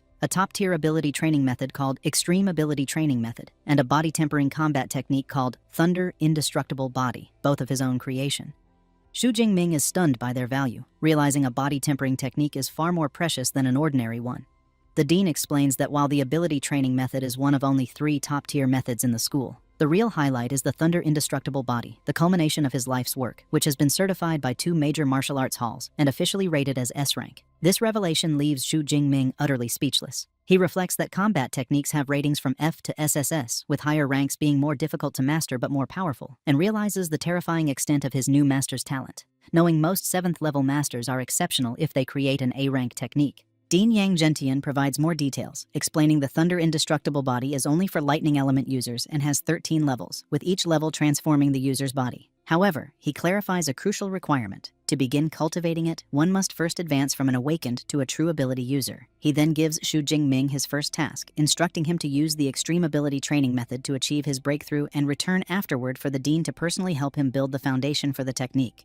Overwhelmed with gratitude, Xu Jingming bows deeply, thinking how much better it is to have a mentor's guidance. The dean shares a personal motivation, revealing he has only cultivated the technique to the 10th level and looks at Xu Jingming with hope, stating that if he cannot reach the peak of a martial saint, then Xu Jingming will be the greatest hope to prove the technique's potential. His eyes gleam as he reveals his ultimate guess. Reaching the final level could achieve a state of eternal and indestructible body. As Xu Jingming leaves his master's residence and waves goodbye to the butler, he finds Tan Mingyoung sitting dejectedly on the steps outside, holding his head in despair. Xu Jingming approaches and asks what is wrong. It is revealed that Tan Mingyoung's attempt to become a disciple failed because he had to face a test against one of the dean's senior disciples, Liu Ming, with the condition of defeating him while Liu used only 1/10 of his combat power, a task Tan found hopeless, leaving him beaten. Now sitting on the steps, Tan looks up at Xu Jingming, assuming he also failed, and remarks that getting into Dean Yang's tutelage is not easy, offering to pass on some experience from his failures. Unbothered, Xu Jingming calmly declines, simply stating he has already passed. The words hit Tan Mingyang like a physical blow, his bruised face contorting in utter disbelief as he exclaims he has never heard of a dean-level mentor accepting a disciple before the annual freshman competition. As Xu Jingming calmly walks away, a bewildered Tan Mingyang stares after him, trying to understand what happened. With a new objective, Xu Jingming returns to his dormitory's training room. Sitting cross-legged, he begins cultivating using the Extreme Ability Training Method from his new master. As he meditates, he is amazed by the effectiveness of the top-tier technique, noting the amount of energy he can sense is far greater than with the intermediate-level method. Confident in his understanding, he decides to use his cheat system to advance directly. He accesses his system panel and commands it to use his ability points to increase his level. The effect is immediate and intense. A surge of energy courses through him, causing him to grunt in pain as he clutches his clothes, and raw energy surges through his veins. The power erupts from his body in a massive blast of light and force that shakes the room. A moment later, the energy subsides. Breathing heavily, Xu Jingming pushes himself up, thinking he has successfully broken through. A notification confirms his new status as a first-tier lower-rank ability user. He examines his hand, where stable, powerful blue lightning now crackles with ease. As he tests his control, a much larger and more potent torrent of lightning flows from his hand, a clear sign of his increased power. He estimates his body's strength has multiplied 4 or 5 times. He pulls up his system panel to check his new stats and understands why all ability users want higher-level cultivation methods. He calculates that if he had used the intermediate method, his vitality and spirit would have only increased by 30 or 40 points. But with the top-tier method, they increased by almost 100 points in one go. He notes the advancement only cost him 300 ability points and decides to save the rest, knowing that learning a powerful combat technique like the Thunder Indestructible Body will consume incredibly high ability points. With his breakthrough complete, Xu Jingming is ready for the next stage and thinks about visiting the school's library. The next day, he returns to his master's residence. Dean Yang Gentian is utterly astonished to see him, questioning how he could have advanced so quickly. The dean paces, remarking that in his 20 years of teaching, even the best geniuses took significant time to transform into an ability user, and it has been less than 24 hours since Xu Jingming received the manual. With a bashful smile, Xu Jingming admits that perhaps the only thing he can be proud of is his advancement speed, and adds that when he tried to begin cultivating the thunder indestructible body, he found even the introductory part challenging. The dean listens and explains the process. Forging the foundation involves using the blood of a lightning element beast as a guide, combined with one's own lightning to temper the muscles and bones. He emphasizes that the final strength of the technique is related to the grade of the beast's blood used. Now that Xu Jingming has advanced, the dean declares he will help him forge the foundation that very day. He reveals that high-level lightning beasts are rare, and his original plan was to use the blood of a 7th-tier storm giant bear. But after learning Xu Jingming was entitled to one S-rank resource annually, he made a special request. He decided to combine the resources and pleaded with the university's principal to grant an even more precious SS rank resource. He then reveals a small vial containing glowing red essence blood of an 8th-tier thunder tyrannosaurus. Xu Jingming is deeply moved that his new teacher and the principal would go to such lengths for him, accepts the vial, and vows to repay this kindness many times over. Pleased, the dean says they should begin immediately. They move to a training room where a shirtless Xu Jingming kneels. The dean uncorks the vial and pours the potent glowing red blood onto Xu Jingming's head and back. Xu Jingming grits his teeth, groaning as the substance makes contact. The dean warns him to bear with it, explaining the blood is highly toxic to low-level users and the intense pain is expected. Next, the dean prepares to use his own power to help, telling Xu Jingming he will now use his A-rank Windfire True Thunder to forge the foundation, and that the amount he can absorb is up to him. The dean unleashes his power, a torrent of violent red lightning, and directs it into Xu Jingming's body. The energy surges through him, causing glowing red patterns to spread across his back and chest. The agony builds until Xu Jingming throws his head back in a raw scream, his entire body trembling under the overwhelming force. 5 days into the tempering process, the senior disciple, Liu Ming, has tea with the dean's butler, Uncle Fu. Liu Ming remarks on the new junior's resilience for lasting 5 days, reflecting with some jealousy that he only lasted 2 days during his own tempering with weaker 7th-tier beast blood. He admits Xu Jingming's performance deserves the 8th-tier dragon-type beast's essence blood. With an S-rank lightning ability, Liu Ming says he is genuinely curious about the results of the thunder indestructible body. A loud crash from the training room startles them.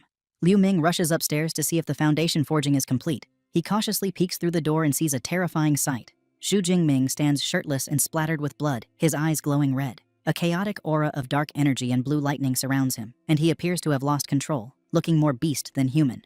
Liu Ming freezes in fear, sensing a threatening aura from Xu Jingming that makes him shudder. Lost in this primal state, Xu Jingming sees Liu Ming in the doorway and lunges to attack. However, Dean Yang Zhentian's commanding voice roars for him to wake up. The shout breaks through the bloodlust, and Xu Jingming halts his attack just inches from his senior. Covered in sweat, a dazed Xu Jingming asks his teacher what happened and why he felt an overwhelming urge to destroy things. The dean explains that the Thunder Tyrannosaurus's essence blood likely influenced his mind, famous for its ferocity, and because Xu Jingming's absorption rate and compatibility were so high, he experienced this dangerous side effect. Yang Zhentian assures him the instability will fade naturally and tells him to avoid intense emotional waves until then. A wave of relief washes over Xu Jingming, and he looks down at his hands, expressing his fear of being controlled by his emotions. With the crisis averted, Dean Yang Zhentian's tone changes to delight. He tells a confused Xu Jingming to cheer up, announcing the forging was a perfect success with an incredible 98% absorption rate. He proudly explains that among the disciples who have cultivated the Thunder Indestructible body, the highest ever recorded was 92%, so Xu Jingming has broken a long-standing record. Liu Ming approaches with a congratulatory smile, telling his new junior that with the foundation forged, his future in martial arts is now smooth sailing. The dean formally introduces Liu Ming as a peak 3rd-tier ability user and tells Xu Jingming to ask him whenever he has cultivation questions. Xu Jingming greets his senior, who promptly pulls out his phone to transfer credits as a gift.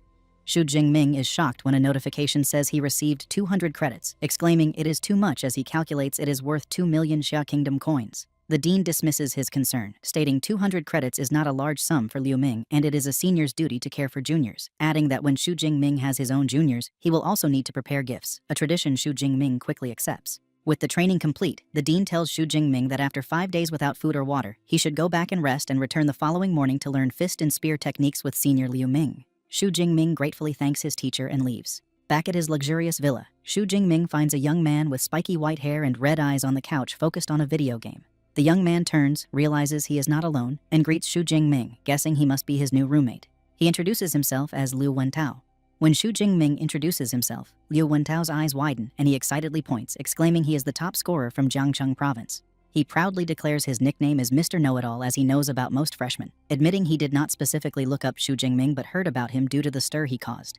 He circles Xu Jingming with excitement, asking if he is really from Jiangcheng, if he was truly just an awakened during the exam, and why his ability does not look E-rank at all. Despite the endless questions, Xu Jingming finds he likes the friendly chatterbox. He reflects that he has always hated loneliness. Flashbacks reveal his past growing up in an orphanage without a sense of belonging. School was better, and his happiest memories are from college days, joking around and playing games with roommates. He recalls getting his master's and PhD, never imagining that after drinking too much at his graduation, he would wake up in a different world. Having a lively roommate now makes the new life feel far less empty. Meanwhile, Liu Wentao proudly boasts that he is a top student from Sichuan province with an A-rank ability and is currently a first-tier middle-rank ability user. He declares his ambition to major in tactics and command a military region to slaughter all the ferocious beasts on Blue Star. Changing the subject, Xu Jingming mentions he is heading to the martial arts hall. Intrigued, Liu Wentao decides to join him, admitting he has not visited the university's hall yet. They arrive at the impressive Thunderclap Martial Hall branch. Inside, they see a lively and chaotic scene with students training and showing off their powers. The AI Eva appears and explains they are in the public training room, which can hold 300 people and is constructed with C-rank alloy mixed with memory metal, making it durable enough to withstand damage. Eva also points out private training rooms, but Xu Jingming decides the public area is fine. Liu Wentao gets caught up in the competitive atmosphere, shouting with excitement and pointing out an A-rank enhanced werewolf user. Xu Jingming reminds him he is being louder than anyone else.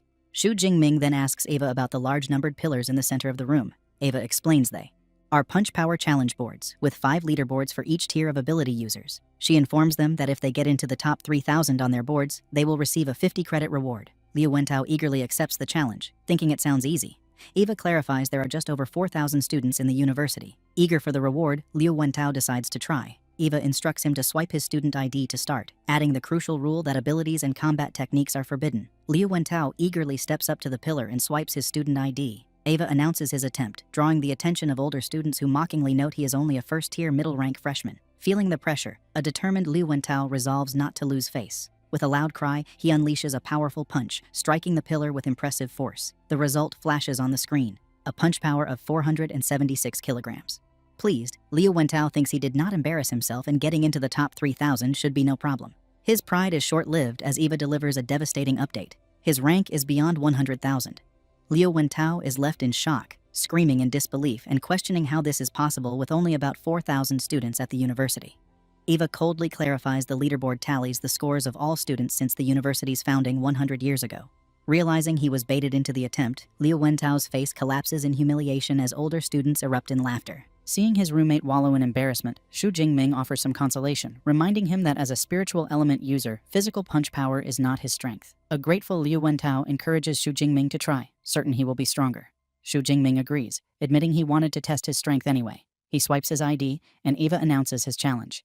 The crowd's attention shifts to him, but they are even more dismissive, noting he seems weaker at a first-tier lower rank and doubting his punch power will even reach 400 kilograms. However, one onlooker finds the name Xu Jingming strangely familiar.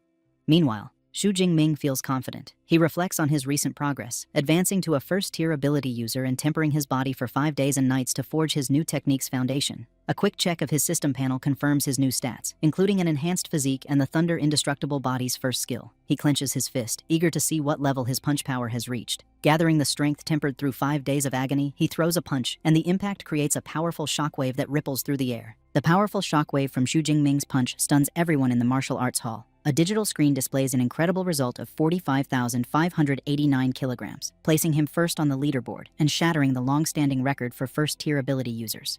The older students who had been mocking him are left in disbelief, with one exclaiming the record is broken and another questioning how a lower-rank first-tier user possesses such immense power. A third student grimly notes that a punch with that force could turn him into meat paste, finding it impossible to believe this is a freshman.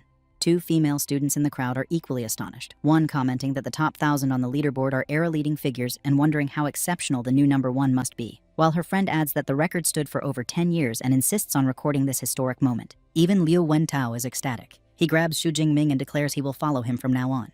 Xu Jingming modestly tells him not to exaggerate.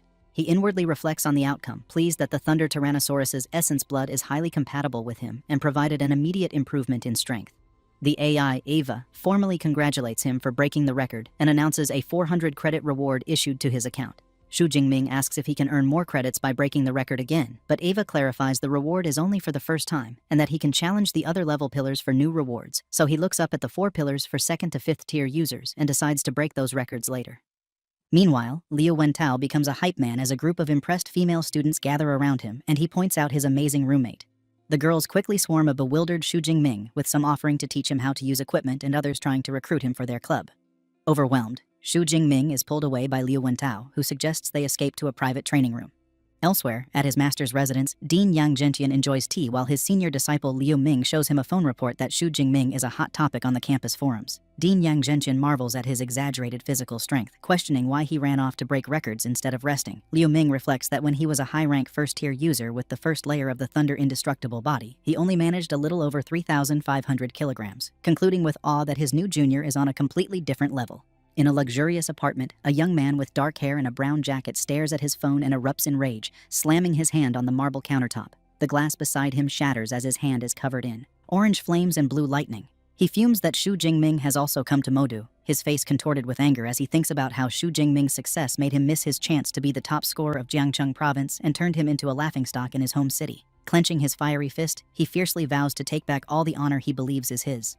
Back in the university training room, Xu Jingming sits calmly holding a small knife. He reflects on the effects of his new Thunder Indestructible body technique, marveling that even after 5 days of tempering without food or rest, he is still full of energy.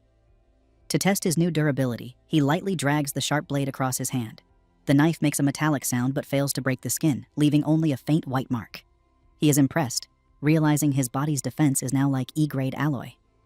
Just then, Liu Wentao bursts in, excitedly informing him that the news of breaking the record has caused an explosion on the campus forum.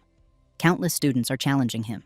Far from being annoyed, a competitive smirk plays on Xu Jingming's lips as he remarks that the martial spirit at Modu University is indeed strong. Seeing the challenges, a protective Liu Wentao offers to crush the guys online. Xu Jingming calmly stops him, saying it is not worth the time. He explains he is heading to the battle technique library and tells Liu Wentao to return to the dorm. Xu Jingming arrives at the massive battle technique library. A glowing orange security circle scans him, confirming the building's advanced protection. He recalls rumors that the library is guarded by the university's vice principal, a 9th-tier superpower user. With that kind of guardian, even martial saints could not break in. After swiping his ID, he enters. Inside, a trio of female librarians greet him. One warmly welcomes him by name, addressing him as S-grade student Xu Jingming. Surprised, he asks how they knew. The librarian explains the system notified them and that S-grade students have access to all battle techniques. Recognizing the future potential of S-grade students, she intends to build goodwill. Xu Jingming asks where to find lightning element battle techniques. The librarian directs him. B-grade and below are on the 2nd and 3rd floors, while A-grade and above are in a special reading room on the 4th floor. She personally leads him there. Inside, a floating AI explains that after selecting techniques, the original secret manuals will be delivered and warns him to handle them carefully. Left alone, Xu Jingming displays all B-grade and above lightning techniques. Dozens of holographic screens appear. 2 advanced techniques catch his eye. The SSS grade 10,000 Prison's Heavenly Thunder Guidance, requiring 5th tier or above, and the SS grade Wrath of the Thunder God, requiring 4th tier. He admires them but knows they are out of reach for now. Realistically, he can only learn A-grade battle techniques. Without his teacher's suggestions, choosing would be difficult, but he has a list prepared by Dean Yang Zhentian. Using the list, he quickly decides on 4. Thunder Spear for offense, Chain Thunder Gun for sustained attacks, Thunder Flash for movement, and Thunder Prison for crowd control. He believes that with these and his S-rank Thunder Indestructible body, his combat style will be well-rounded. The AI Eva analyzes his selection, noting that each A-grade technique normally takes 6 months to reach elementary level and suggesting he mix in simpler ones. Xu Jingming ignores the advice. Shortly after, the librarian returns with the 4 physical manuals, and as he takes them, he marvels at their luxurious craftsmanship, aware that even C-grade manuals cost millions. Opening the first manual, a golden light shines from its pages. He feels the profound artistic conception and powerful aura, something copies cannot replicate. He studies intensely, sweating and frowning as the content proves difficult, but he persists. After finishing all 4, he calls out to his system, Deep Blue, and commands it to add points. 4 notifications appear, each confirming 200 superpower points consumed and each technique learned to elementary level. Checking his panel, he sees Thunder Spear, Thunder Flash, A-grade Chain, Thunder Gun, and Thunder Prison at elementary level. The Thunder Indestructible body at Layer 1, and 1,434 superpower points remaining. Standing up, Xu Jingming clenches his fist, a faint aura rising around him. Armed with multiple powerful techniques, he wonders who will be the first to test his new strength. At night, in their luxurious villa, Liu Wentao informs Xu Jingming about a notification from Eva regarding the freshman assembly the next day at Training Ground 1. He mentions a new group chat for freshmen and suggests Xu Jingming should join. Xu Jingming calmly agrees. Liu Wentao then asks what level of combat techniques Xu Jingming chose at the library. Xu Jingming casually replies that he selected 4 A-rank combat techniques. This answer shocks Liu Wentao, who exclaims that learning 4 A-rank techniques would normally take a student until their sophomore or junior year. He mutters that his roommate clearly does not follow any normal path. His curiosity grows and he realizes that to browse A-rank techniques, Xu Jingming must have A-rank permission. Xu Jingming corrects him, stating his permission level is S-rank. The revelation stuns Liu Wentao, who jumps to his feet in disbelief. He questions why the school would have a permission level higher than A-rank and suddenly realizes the online rumors about Xu Jingming being E-rank must be false. He stammers, asking if this means Xu Jingming has an S-rank superpower. Xu Jingming simply smiles, teasingly remarking that the know-it-all has just learned something new. Liu Wentao collapses back onto the couch, speechless, then bursts into admiration, saying he expected Xu Jingming to be strong, but never imagined S-rank. A wide grin spreads across his face as he proudly calls himself an old fan. Later, Xu Jingming is in the second-floor training room. He holds a practice spear but finds it too light. He thinks that now that he has the combat techniques he needs, he also requires the right equipment. His old F-rank obsidian spear is already far below his current strength, so he decides to get new gear. He asks the AI Eva to open the school mall and search for spear-type weapons. Eva complies, and holographic displays appear showing spears from F-rank to D-rank. Xu Jingming notes he can customize the length and weight, and understands that higher-ranked equipment is heavier and more expensive. He chooses an E-rank 210 kg spear along with an E-rank combat suit and boots. He confirms the purchase. A notification shows the total cost is 237 credits, leaving him with 382.6 credits. He winces at how fast his balance dropped. With his new gear on the way, he grips the practice spear and decides it will suffice for one night of training with his 4 new A-rank combat techniques. The next day, the freshmen of Modu Superpower University gather for their assembly. As Xu Jingming arrives, he immediately draws attention. Murmurs spread as they recognize him as the one who broke the school's punch power record. They also identify him as the Zhangcheng province top scorer, marveling at both his strength and appearance. Before he can find a seat, he is confronted by a tall, imposing young man named Lei Zhou, who loudly issues a challenge. Onlookers immediately recognize him as the second-place scorer from Zhangcheng province. They gossip about his privileged background, noting both his parents are powerful Tier 4 superpowered beings, and remark that losing to someone from a small city must have crushed his pride. Xu Jingming calmly declines, stating he is not interested, which shocks Liu Wentao. But Lei Zhou smirks and brings up Xu Jingming's aunt's rare plant business, hinting that his family is their biggest customer and also holds the aunt's outstanding loan. He leans in with a thinly veiled threat about late payments. The threat instantly changes the atmosphere. Xu Jingming's expression turns cold as a fierce dark blue aura erupts from him. He quietly asks if Lei Zhou is threatening him. The sheer pressure forces a startled Lei Zhou to step back. Sweating, Lei Zhou hurriedly claims it was only a reminder. Once Xu Jingming withdraws his aura, he asks for the time and place of the duel. Regaining composure, Lei Zhou declares the fight will be in 7 days at noon on broadcast platform 3. Xu Jingming accepts and warns him not to regret it. The confrontation sends a buzz through the crowd. Shortly after, the assembly officially begins. An older, bearded university official takes the stage. He welcomes them and explains the school's combat power ranking, which uses a virtual dive pod for holographic simulations. Rankings depend on how many levels students can clear, and the rewards are generous. After the hour-long meeting, Xu Jingming yawns, thinking only the dive pods seemed interesting. For now, his focus remains his daily training with Liu Ming and his mentor. For 7 days, Xu Jingming trains intensely under Liu Ming and Dean Yang Zhentian. After the week, Liu Ming approaches in astonishment, noting his junior has already advanced to mid-first tier. Xu Jingming casually says it was luck, though internally he admits he delayed his breakthrough so it would only cost 380 superpower points. Any faster and he feels he might have scared his senior. Changing the subject, Liu Ming remembers the duel and asks if it is today. Xu Jingming confirms it. Liu Ming claps his shoulder with a grin, joking that he'll observe 3 minutes of silence for the opponent, and decides to accompany him. The scene shifts to broadcast platform 3, a large arena packed with spectators. Lei Zhou enters with his friends. One says it's a good chance to see the top scorer's strength. Another claims Xu Jingming's score must have been a fluke. Someone mentions the punch power record, but Lei Zhou scoffs, arguing physical records are meaningless when real battles rely on superpowers. Then Xu Jingming arrives with Liu Ming. Wearing a new black coat and carrying his new spear, he immediately causes a stir. As he walks toward the ring, Liu Ming thinks with amusement that his handsome junior will charm half the school once he rises in fame. From the ring, Lei Zhou observes Xu Jingming's aura, noticing the rise in rank but remaining confident in his preparations. Seeking to raise the stakes, Lei Zhou proposes a wager of all their credits. Xu Jingming accepts without hesitation, stating he has 370 credits. Impressed, Lei Zhou agrees to cover any difference with cash and suggests transferring the credits to Old Master Zhou, a neutral party. The teacher presiding over the match is Zhou Yun, a Tier 6 mid-level healing-type superpowered being. As she confirms the credit transfer, Xu Jingming notes the precaution: superpowered duels can be dangerous, so a healer must oversee the fight. With the terms set, the crowd buzzes at the massive 3.7 million currency wager. Zhou Yun instructs them on the rules. If one admits defeat or loses consciousness, the other must stop immediately. Both acknowledge. The two face each other. Xu Jingming stands ready with his spear while Lei Zhou draws his sword. With grim determination, Lei Zhou unleashes his A-rank fire ability, Dense Pine Industry Fire. A vortex of orange flames erupts around him as he vows to reclaim his lost honor. The crowd marvels at the violent heat and power. Wreathed in flames, Lei Zhou charges forward. He leaps and brings down a blazing, raging flame slash.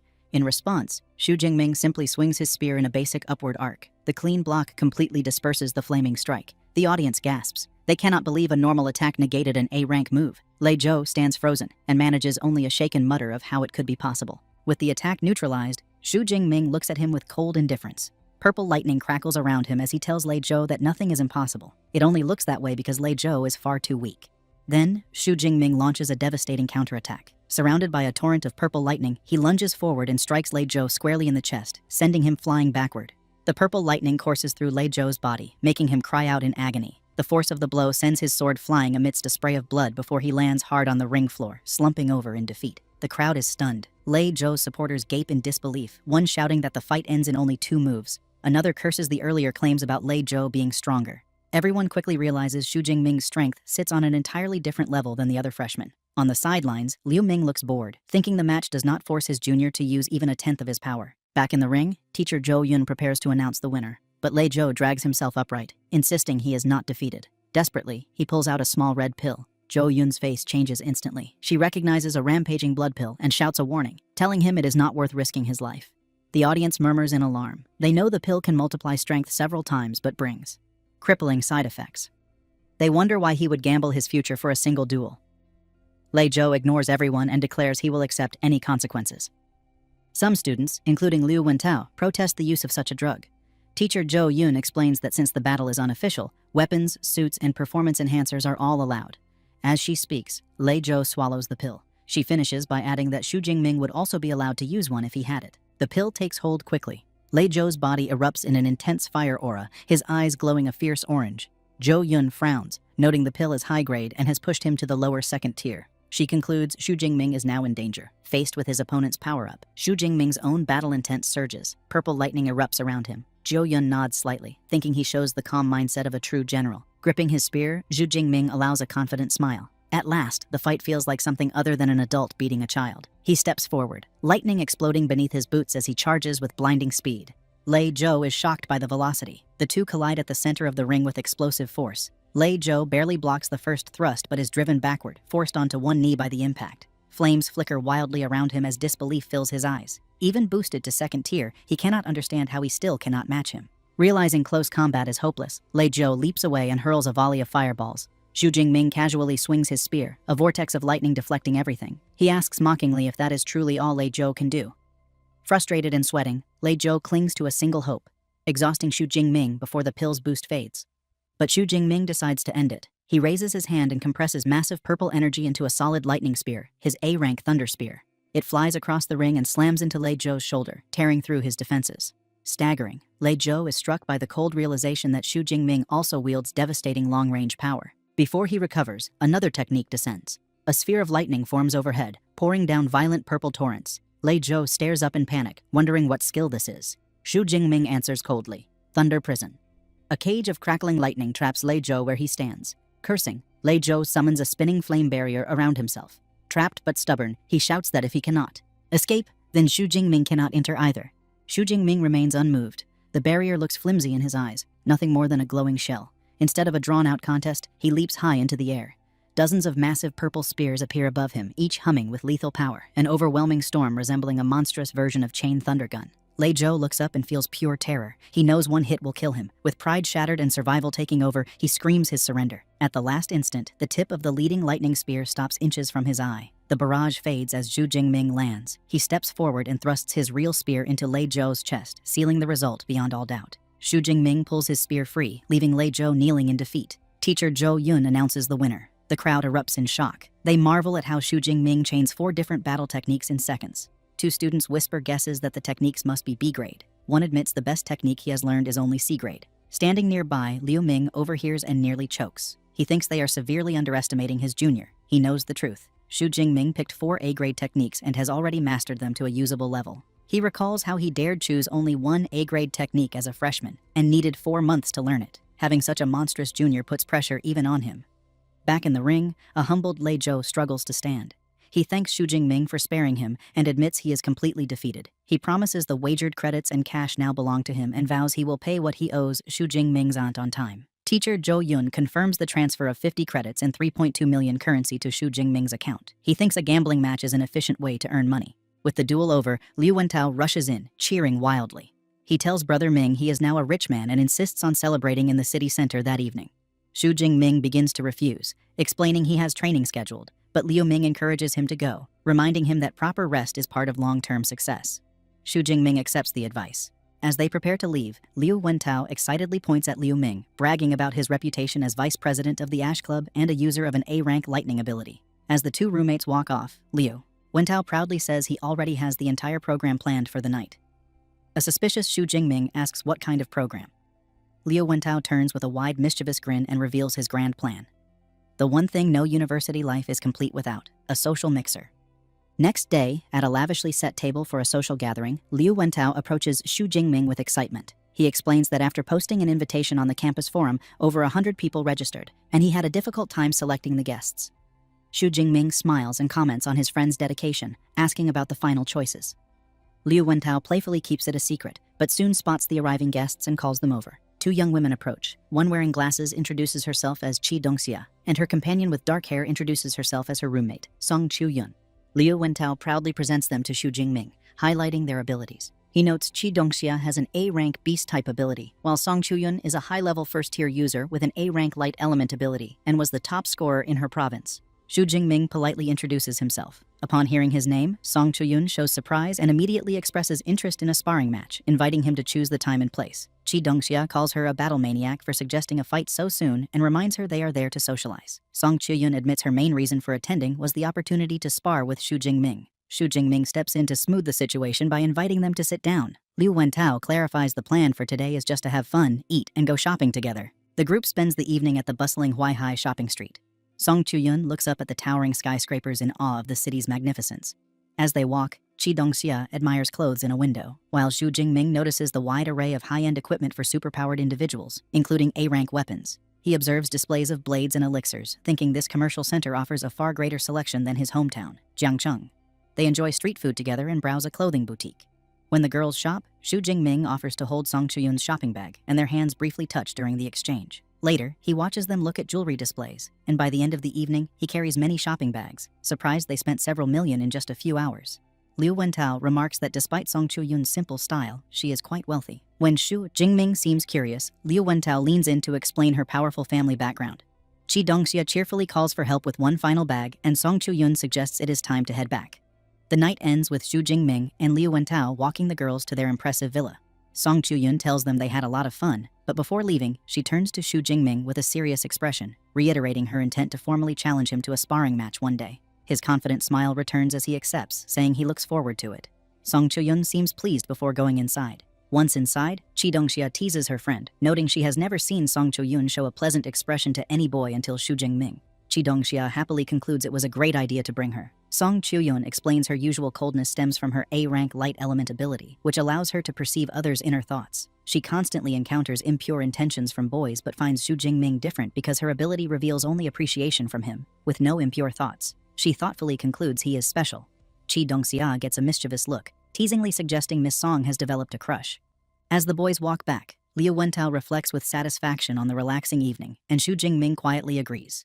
However, Xu Jingming is lost in thought, considering Song Chu-yun's high-level status and realizing he still has a long way to go. This motivates him to work harder and grow stronger. 15 days later, Xu Jingming meditates in his training room. Sensing he is ready, he commands his system, Deep Blue, to use points for an upgrade. A violent surge of purple lightning erupts from his body. System notifications confirm his dual advancement from a mid-level to a high-level first-tier user, while also leveling up his Thunder Indestructible Body technique to the second level. As the energy subsides, he reflects on his progress, noting the rank up significantly increased his power and the second level focuses on strengthening bones and muscles.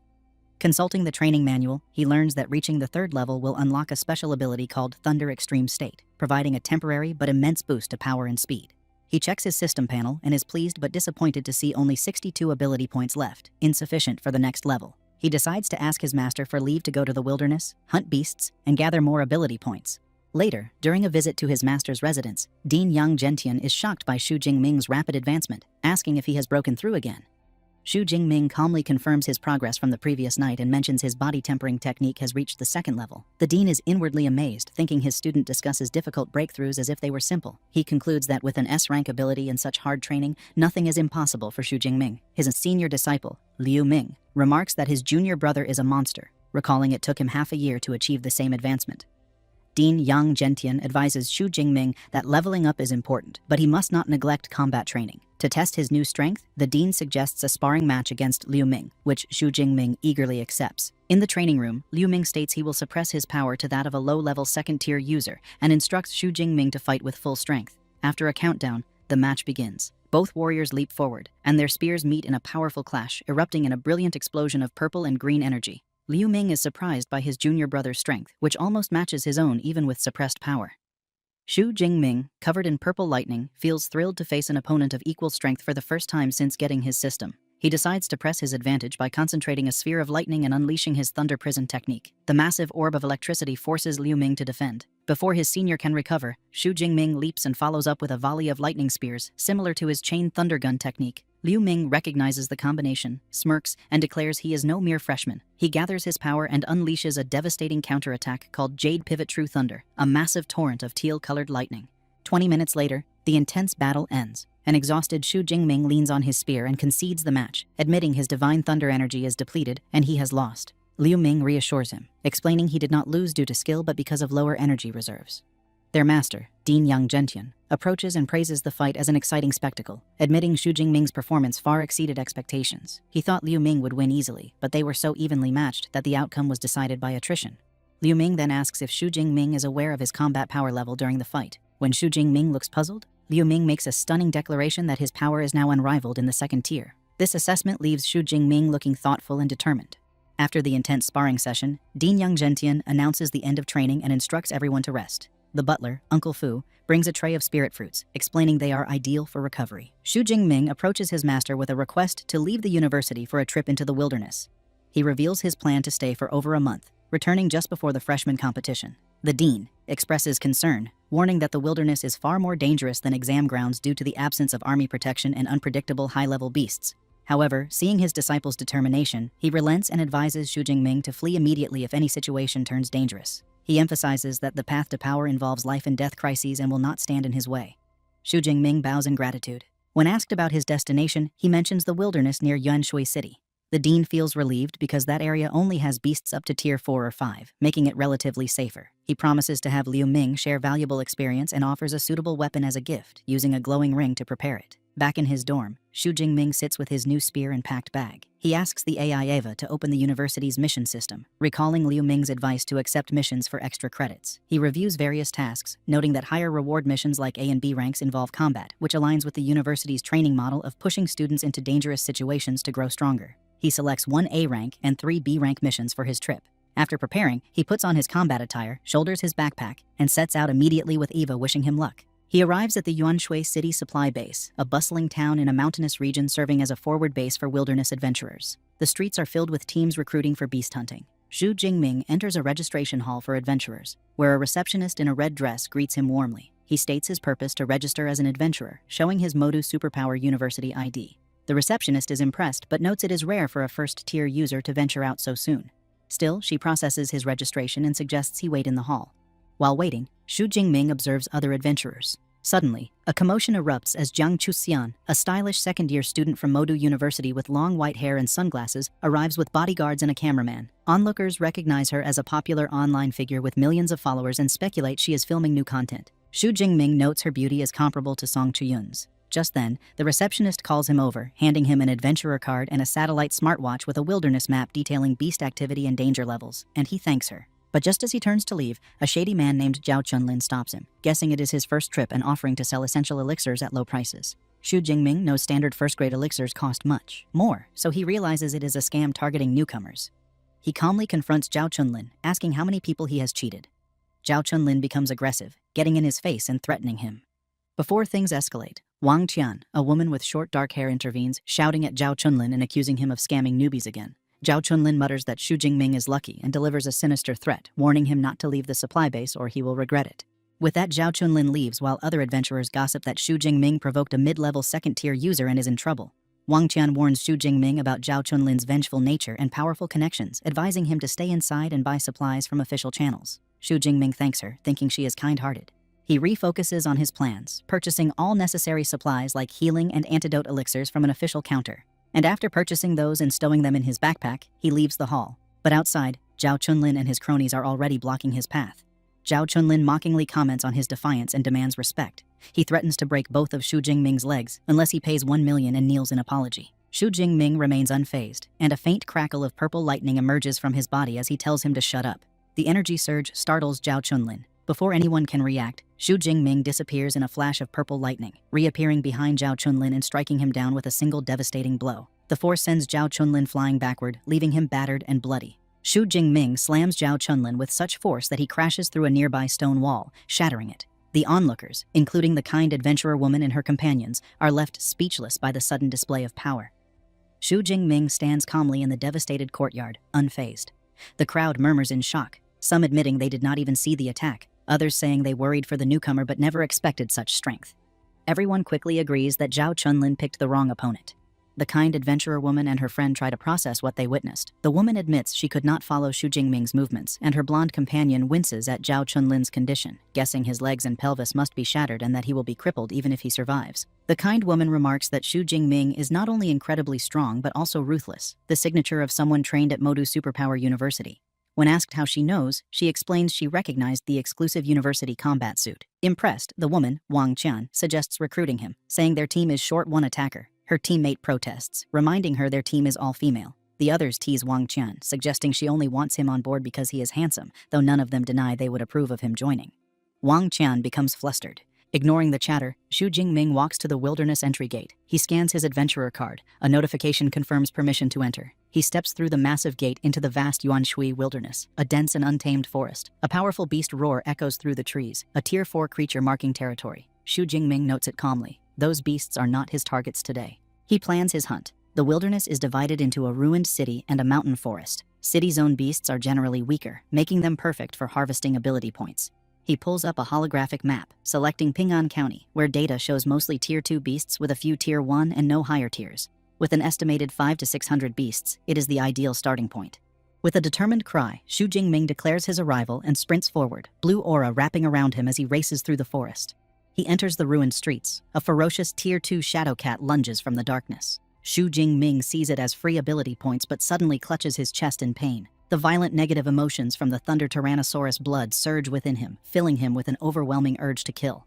Suppressing it only worsens the impulse. A manic grin spreads across his face as he embraces the bloodlust and unleashes a torrent of purple lightning. The shadow cat freezes in terror. 1 month later, a team of 4 adventurers patrols the empty streets of Ping'an County.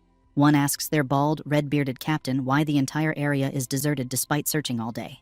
The captain snaps back that he has no idea. Even a mass migration would not leave the zone this empty. Just then, a large arm-blade tiger emerges, startling the group. Relieved, the captain orders them to attack. Before anyone moves, a massive spear of purple lightning slams down from the sky and obliterates the tiger in an explosion of debris. The adventurers are stunned. One wonders if it is a new laser weapon.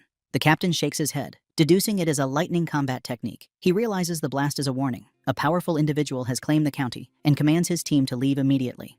As they flee, one finally understands why they found no beasts. Someone has wiped them all out. The culprit is Xu Jingming, perched on a high-rise structure. A system notification confirms his kill and awards 19 ability points. Satisfied, he notes his thunder spear now reaches over 1,000 meters. He opens his status panel, reviewing his month-long harvest. Over 8,000 ability points raised him from high first tier to high second tier, and the thunder indestructible body advanced to the 3rd layer. Several A-rank combat techniques are now at intermediate level, a pace he believes no one else could match.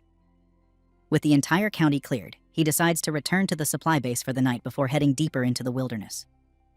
Next day, at Yuanshui Supply Base, a group of adventurers stare as Xu Jingming returns with an impossibly large, overflowing backpack. They joke that he probably dragged back whole beasts.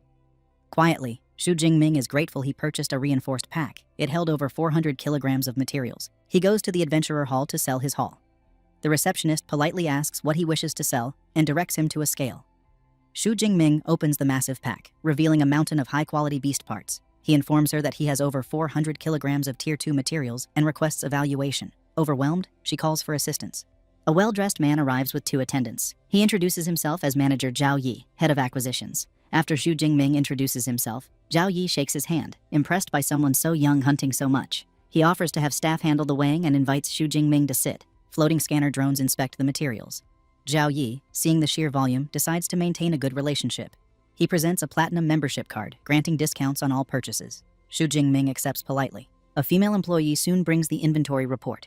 89 high-tier, 107 mid-tier, and 221 low-tier Tier 2 beast materials. Zhao Yi is inwardly stunned. It looks like someone single-handedly destroyed an entire beast lair. He announces the valuation, 24.76 million. Rounding it to 25 million, he sends the funds. A notification confirms the deposit, raising Xu Jingming's bank account to over 29 million. He smiles, realizing he has become extremely wealthy overnight. As he prepares to leave, Zhao Yi gives him his business card and invites him for tea. Xu Jingming agrees politely and departs. Zhao Yi watches him go, sensing limitless potential. Just as Xu Jingming leaves, Zhao Yi's phone rings. It is Zhao Chunlin, heavily bandaged in a hospital bed and furious. He shouts that he saw the man who attacked him enter the base and demands revenge. Zhao Yi calmly confirms he means the high-level first-tier user and asks how he wants to proceed. Zhao Chunlin demands the Tiger Shark Squad be dispatched to make Xu Jingming's life hell. Zhao Yi agrees but warns that their association ends after this. Zhao Chunlin accepts, vowing to leave the city after getting revenge. Once the call ends, Zhao Yi feels a moment of unease but convinces himself that the Tiger Shark Squad, an elite team of Tier 2 users, should handle a single first-tier opponent easily. Meanwhile, as Xu Jingming walks through the supply-base streets, he suddenly sneezes loudly. He rubs his nose, wondering if someone is talking bad about him somewhere. Manager Zhao Yi contacts his superior, Base Chief Manager Wang Chuang, to report on an exceptional ability user named Xu Jingming. He enthusiastically describes how Xu Jingming's haul of beast materials exceeds the combined totals of more than a dozen other teams. Manager Wang Chuang checks the records and is surprised to find Xu Jingming's file, recognizing him as a disciple of the famed Yang Zhentian, and noting his talent appears to surpass even other students like Liu Ming. He concludes Xu Jingming is a prodigy who must not be offended and urgently instructs Manager Zhao Yi to notify him immediately upon Xu Jingming's return. Manager Zhao Yi agrees, realizing the young man must have a powerful background and feeling relieved he treated him with respect. Meanwhile, Xu Jingming walks through the commercial streets of the supply base. He notices a shop selling spatial storage rings, but is dismayed to find even basic models cost over 10 million. Despite the high price, he considers the convenience of such a ring for carrying his spear.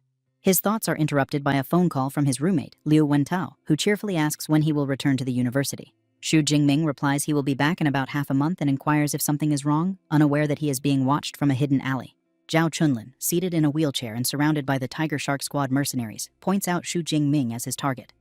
The squad leader, a man with a blonde buzz cut and an arm in a sling, orders his team to break Xu Jingming's hands and feet and bring him to Zhao Chunlin. A female squad member coolly acknowledges the command. As Xu Jingming continues his phone call, Liu Wentao begins describing an arrogant new freshman at the university. Suddenly, Xu Jingming pauses, sensing hostile gazes, but calmly tells his roommate it is nothing and to continue. When Xu Jingming walks into a deserted alley, the Tiger Shark Squad is waiting. The squad leader signals that the target is in position and orders a member named He Ya to analyze his strength. Another member remarks that their captain is being too cautious about a single upper first-tier user. He Ya uses her psychic ability to scan Xu Jingming, and her expression turns to shock. She exclaims that what she sees is impossible and shares her psychic perception with the team. They view Xu Jingming as a colossal vortex of immense purple power that dwarfs their own auras, realizing his strength far exceeds an upper second-tier user and he could easily destroy them.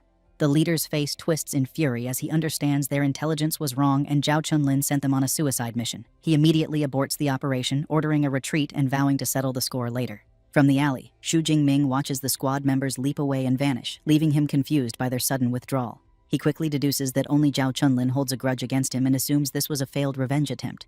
He dismisses it, thinking such people never change and he will teach Zhao Chunlin a lesson next time. The enraged Tiger Shark Squad returns to Zhao Chunlin. The squad leader storms up to the merchant and slaps him powerfully, sending him flying from his wheelchair. Stunned and in pain, Zhao Chunlin demands an explanation. The leader looks down with contempt, yelling that Zhao Chunlin's faulty intelligence was a death trap, and reveals that their target was not an upper first-tier user, but a powerful upper second-tier one. The news leaves Zhao Chunlin speechless and unable to comprehend how Xu Jingming grew so strong in just over a month. The squad leader coldly terminates the mission and departs with his team. The Tiger Shark squad leader reports back to manager Zhao Yi, who is surprised by their quick return. The leader explains the mission was terminated due to incorrect intelligence, stating that Xu Jingming is an upper second-tier user with combat strength at least at the third-tier level. Manager Zhao Yi is enraged, wondering how Zhao Chunlin could make such a huge mistake. A sense of dread dawns on him, and he asks for the target's name. The leader provides a description: a muscular man about 1.9 meters tall who carries a long spear. Manager Zhao Yi's face turns pale with horror as he realizes the target was Xu Jingming. The scene cuts to manager Wang Chuang's office, where he slams his hands on his desk, sending books flying. He yells at manager Zhao Yi, demanding to know who gave him the audacity to ambush Xu Jingming. A terrified manager Zhao Yi nervously points out that Xu Jingming is just an upper second-tier kid and questions if such a strong reaction is needed. Manager Wang Chuang calls him a fool and has drone project Xu Jingming's records. As he reads, the horrifying reality hits him. The file confirms Xu Jingming is an 18-year-old upper second-tier user, the top scholar of Jiangcheng province, a freshman at Modu Superpower University, and most importantly, a disciple of the legendary Yang Zhentian. Manager Wang Chuang grimly asks if manager Zhao Yi now understands, explaining that a master like Yang Zhentian could level the base without consequences from the state. Overcome with fear, manager Zhao Yi bows and promises to handle the situation. On manager Wang Chuang's orders, 2 guards drag in the battered Zhao Chunlin. The terrified merchant is thrown to the floor and begs for his life. Manager Zhao Yi, his face cold, declares a simple beating is not enough and that the ringleader must be executed. He tells Zhao Chunlin he has only himself to blame for picking a fight with someone he could not afford to offend. Without another word, he snaps the merchant's neck, executing him on the spot. In manager Wang Chuang's office, manager Zhao Yi looks on nervously after the execution, but manager Wang Chuang is not satisfied. He coldly states that this is not enough to appease someone like Xu Jingming and orders that everyone involved, including the Tiger Shark squad, must be severely punished to ensure no rumors spread. A horrified manager, Zhao Yi, can only watch. The scene shifts to the Adventurers Hall entrance, where the base's top management has gathered in a formal line. A crowd, including Wang Tian and her team, observes the gathering and recognizes manager Wang Chuang at the front. Noting all department heads are present, they guess such an impressive lineup must be for someone very important. Just then, Wang Tian's teammate spots Xu Jingming, pointing out the young man from Modu Superpower University. Xu Jingming, returning from his errands, looks on confused by the entire management team's presence.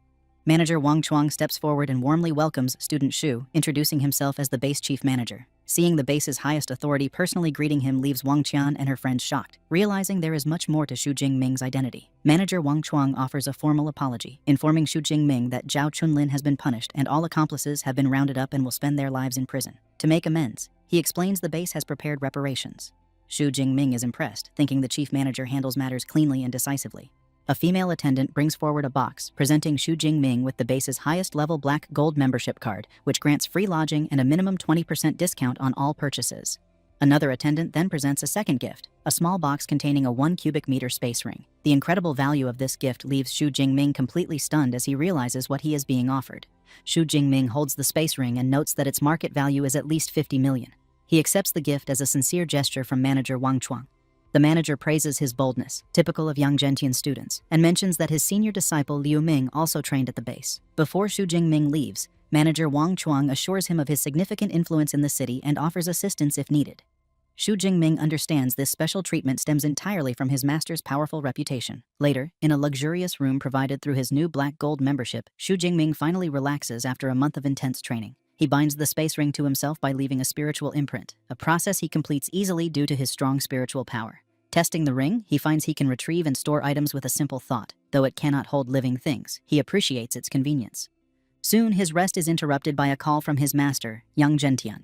Xu Jingming reports his return from the wilderness and mentions the assassination attempt. Yang Zhentian becomes enraged, shouting that a space ring is insufficient compensation and threatening to destroy the base if any harm had come to his disciple. After calming down, he asks why the elite squad retreated. Xu Jingming speculates they realized his strength was far greater than expected, perceiving him as an upper second-tier user, which forced their retreat. This news leaves Yang Zhentian speechless, then bursting into proud laughter. He praises Xu Jingming's cultivation speed as even faster than his own and eagerly asks when he will return to celebrate. Xu Jingming says he will be back just before the semester begins, planning to use the remaining time to explore more dangerous areas. Yang Zhentian warns him to be careful, and Xu Jingming assures him he will. After the call, Yang Zhentian beams with joy, and his butler Uncle Fu remarks it has been a long time since he has seen him so happy. The dean reflects that while life and death crises catalyze growth for others, they seem to accelerate his disciples' progress at an incredible rate. Following his plan, Xu Jingming ventures into the forest mountain range, a more advanced part of the wilderness. The air fills with fierce beast roars, and he notes this area is richer in resources than the ruined city he cleared. Just then, his keen senses detect an attack as his boot snaps a twig, alerting a foe. Invisible energy slashes, tear through the air, narrowly missing him and slicing through trees. The attacker reveals itself as a large, ferocious gale dreadwolf. Xu Jingming calmly analyzes it as a mid-tier third-rank wind element beast and wonders how many ability points it will yield.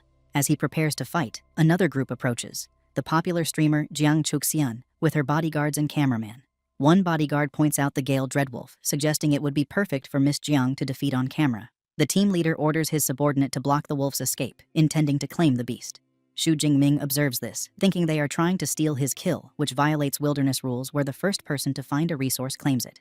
However, Jiang Chuxian expresses disapproval, stating she dislikes taking another's prey for content and notes that Xu Jingming appears calm and capable, not needing help.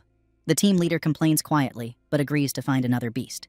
Xu Jingming watches them leave, thinking Jiang Chuxian's character is surprisingly decent for a famous online personality, though the team leader seems to have little authority. He dismisses the thought and refocuses on the hunt. The Gale Dreadwolf, annoyed by Xu Jingming's stance, lunges in a furious attack. Xu Jingming easily evades, and though the charge throws him slightly off balance, he quickly recovers.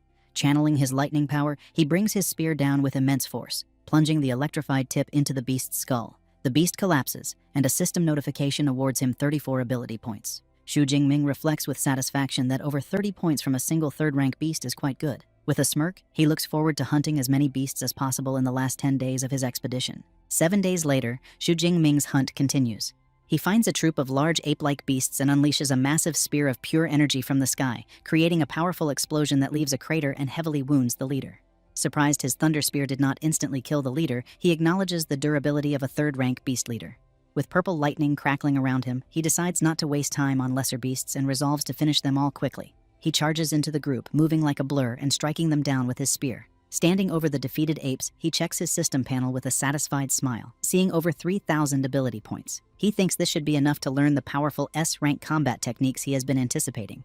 Just as he is about to move on, his smartwatch beeps, projecting a holographic distress signal. Elsewhere, Jiang Chuxian desperately flees for her life, leaping through trees at incredible speed while pursued by a massive armored dragon-like creature. It turns out her team was scattered by a powerful 4th-rank beast, and in the chaos, she encountered a low-tier 3rd-rank ground-digging dragon. Being a mid-tier 2nd-rank user, she knows she has no chance of winning, even with a power-boosting pill, and her only hope is that another superpowered person will see her distress signal. However, her situation worsens as she breaks into an open clearing, realizing without cover, the beast will surely catch her.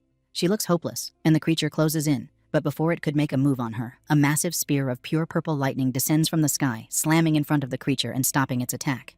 The next instant, Xu Jingming appears in a flash of lightning, standing protectively between her and the stunned beast. Jiang Chuxian looks on in utter shock, immediately recognizing her savior. Jiang Chuxian frantically tells Xu Jingming to run because the creature is a low-tier 3rd-rank ground-digging dragon that he cannot defeat. However, Xu Jingming ignores her warning and plants his spear in the ground while calmly facing the beast, leaving her stunned. Frustrated by his refusal to listen, she feels responsible. She thinks dying alone would be acceptable but cannot bear causing an innocent person's death. Making a selfless choice, she sprints past him and shouts for him to escape while she tries to hold off the creature. The ground-digging dragon roars and charges at them both. Jiang Chuxian prepares to fight, but before she can act, Xu Jingming unleashes his power behind her. He summons a massive spear of crackling lightning and hurls it over her head at the charging beast. She watches in stunned silence as the energy spear descends at incredible speed, piercing through the beast's armored head in a massive explosion of purple lightning and gore. The creature collapses with its head completely destroyed. Jiang Chuxian falls to her knees in complete disbelief, stammering about how the fearsome beast was killed in a single instant attack. She looks up at Xu Jingming and thinks about his terrifying power. She realizes the sonic boom she heard earlier came from him and wonders how he could be so strong when he is supposed to be only an upper 2nd-tier user. A notification appears for Xu Jingming, confirming the kill and awarding him 36 ability points. He smirks, thinking that as expected of a beast with dragon in its name, it provides more points than a normal beast of the same rank. After the battle, Xu Jingming approaches Jiang Chuxian, who is still on the ground, and asks if she is all right. She says she is fine, just weak in the knees, and thanks him for saving her. He modestly replies that anyone would have done the same and helps her up.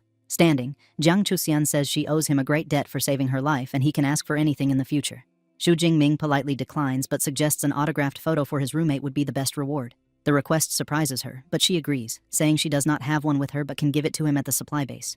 Her attention is drawn to his weapon. She recognizes it as the famous Dark Cloud Gale spear and asks if he is a student at Modu University. He confirms it was a gift from his master. Jiang Chuxian explains the weapon is famous because it is so heavy only powerful users can wield it. She introduces herself as a second-year student from the elementary academy. Hearing this, Xu Jingming greets her as a senior. She internally notes she has never heard his name at school and concludes he must be a very low-key upperclassman. He realizes she thinks he is a senior because most students do not reach his power level until their third year, and he decides not to correct her. Still in awe, Jiang Chuxian marvels that he could instantly kill a strong upper-tier third-rank creature. As he prepares to leave, she stops him. With a blush, she shyly asks if she can travel with him for a while, explaining she was separated from her bodyguards and cannot survive alone in the wilderness. Xu Jingming agrees to escort her to the ruined city from where she can get back safely. She happily thanks him. As they walk, she suggests they check the beast's cave for valuable items, which is why it attacked her. Xu Jingming agrees it is worth a look. On the way, she asks which academy he belongs to. When he says he is from the Weaponry Academy, she comments that she knows their dean, Yang Zhenqian, has a very fierce nickname. Xu Jingming calmly informs her the dean is his master. The revelation leaves Jiang Chuxian flustered and embarrassed, and she apologizes profusely for speaking badly of his teacher. Xu Jingming is taken aback, thinking that for a cold online ice goddess, she is quite a chatterbox in person. Jiang Chuxian leads him to a dark rocky cave, the ground-digging dragon's lair. Inside, he cautiously tells her to stay behind him as he is unsure of what dangers lie ahead. She agrees, following closely as he leads with his spear crackling with protective lightning. Their caution soon turns to amazement. Deeper inside, they discover a hidden oasis. A small spring of clear turquoise water is surrounded by a garden of rare and fragrant flowers. Xu Jingming is stunned, identifying several high-grade medicinal herbs. His shock grows as he realizes the spring is an S-grade earth spirit spring, a legendary healing treasure. He turns to Jiang Chuxian in disbelief, asking if she is certain. She confirms it, explaining the spring nourishes the surrounding plants, turning them into rare and powerful herbs. Xu Jingming is impressed by her deep knowledge. She proudly reveals she is a certified second-grade pharmacist, a qualification he knows is very difficult to achieve. After assessing their find, Jiang Chuxian estimates there is enough spring water for at least 5 portions of S-grade healing liquid. As thanks for saving her life, she selflessly offers the entire treasure to him. However, Xu Jingming proposes a fairer deal. He suggests they split the spring water with him taking 4 parts to her 1 and divide the herbs equally. Delighted by his generous offer, she happily accepts. As Xu Jingming and Jiang Chuxian are dividing their findings, her team of bodyguards arrives at the cave entrance.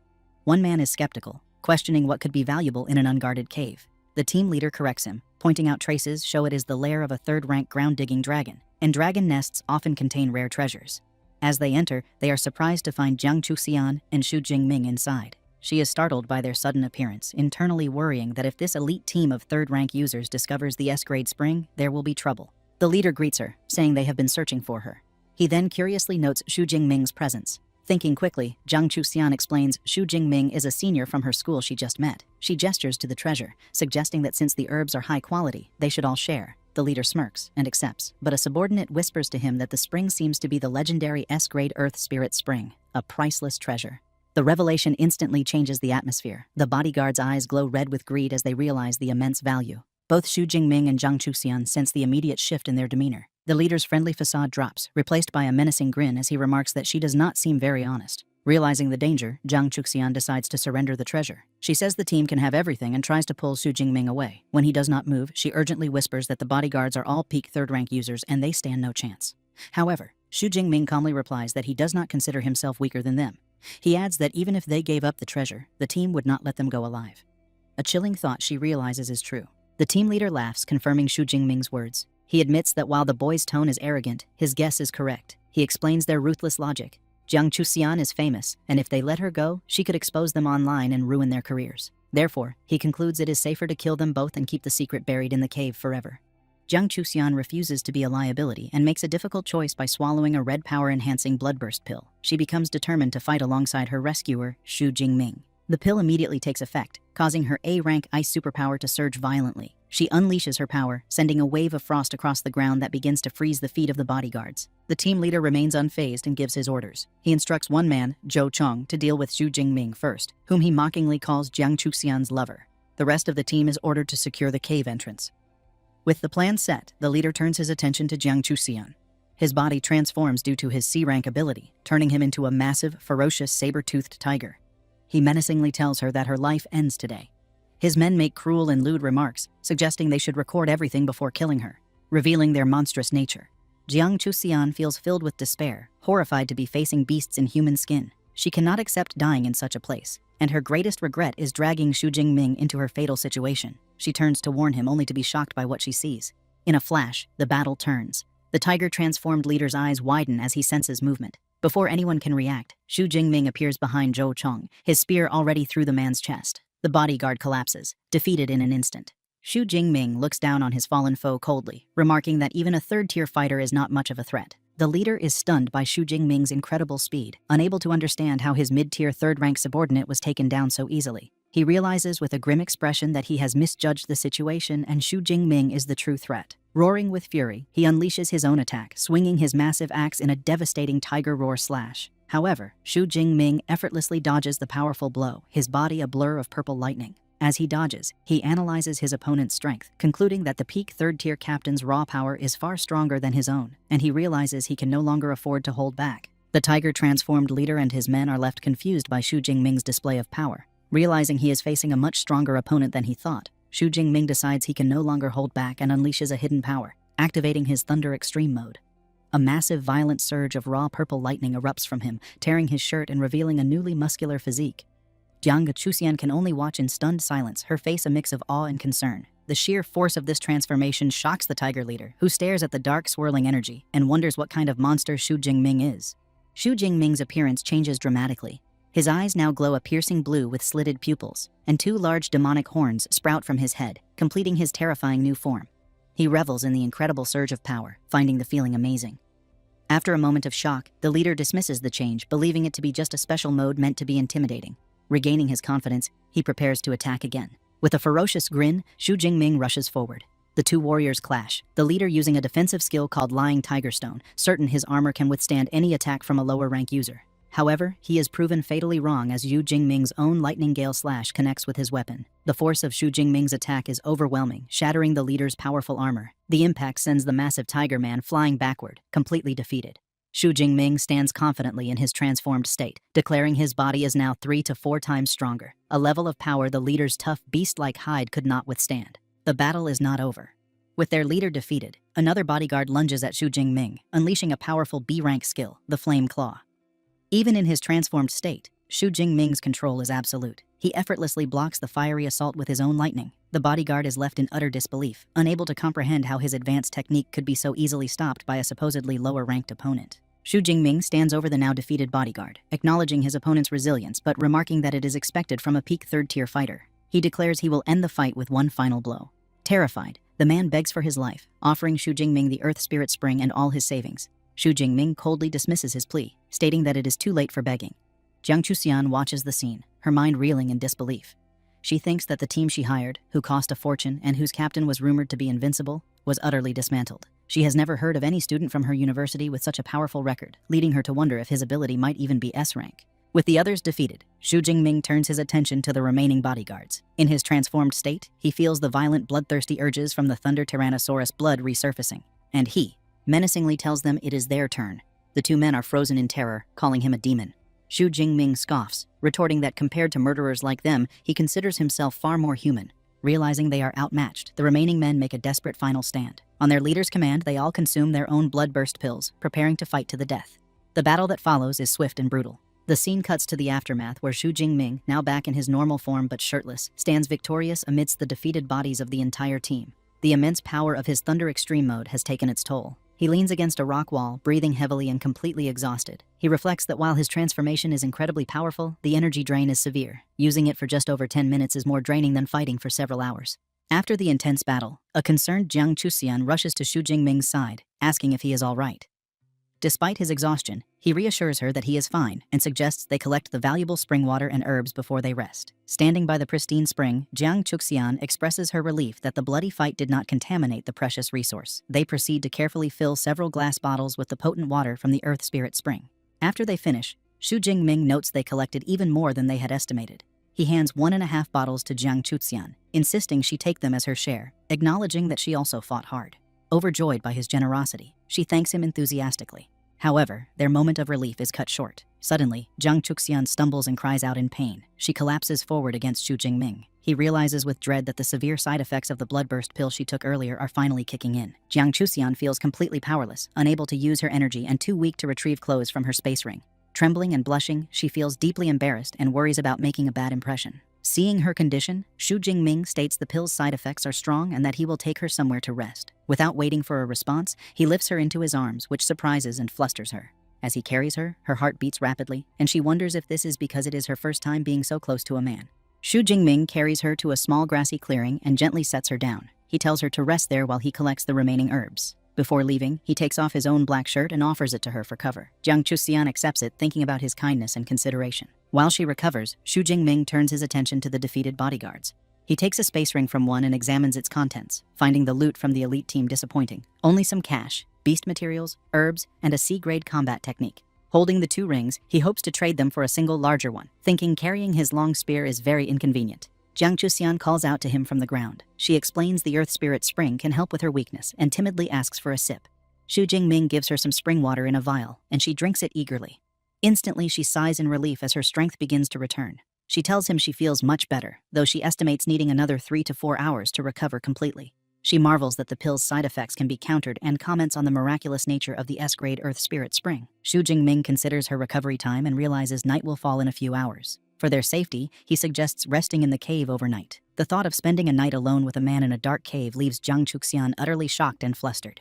When Xu Jingming asks her opinion, the blushing Jiang Chuxian shyly agrees, telling him she will follow his lead. The next morning, the sun shines through the forest. Fully recovered, Jiang Chuxian stretches her arms, feeling refreshed. She comments on the pleasant forest air, joking she could stay for a month if not for the dangerous beasts. She glances at Xu Jingming and reflects on her worries from the previous night, chiding herself for her wild imagination. She concludes he is not the kind of person she feared, yet feels a slight sense of disappointment. Her thoughts are interrupted when Xu Jingming says it is time to leave and that he will escort her to the forest edge. Surprised, she quickly agrees.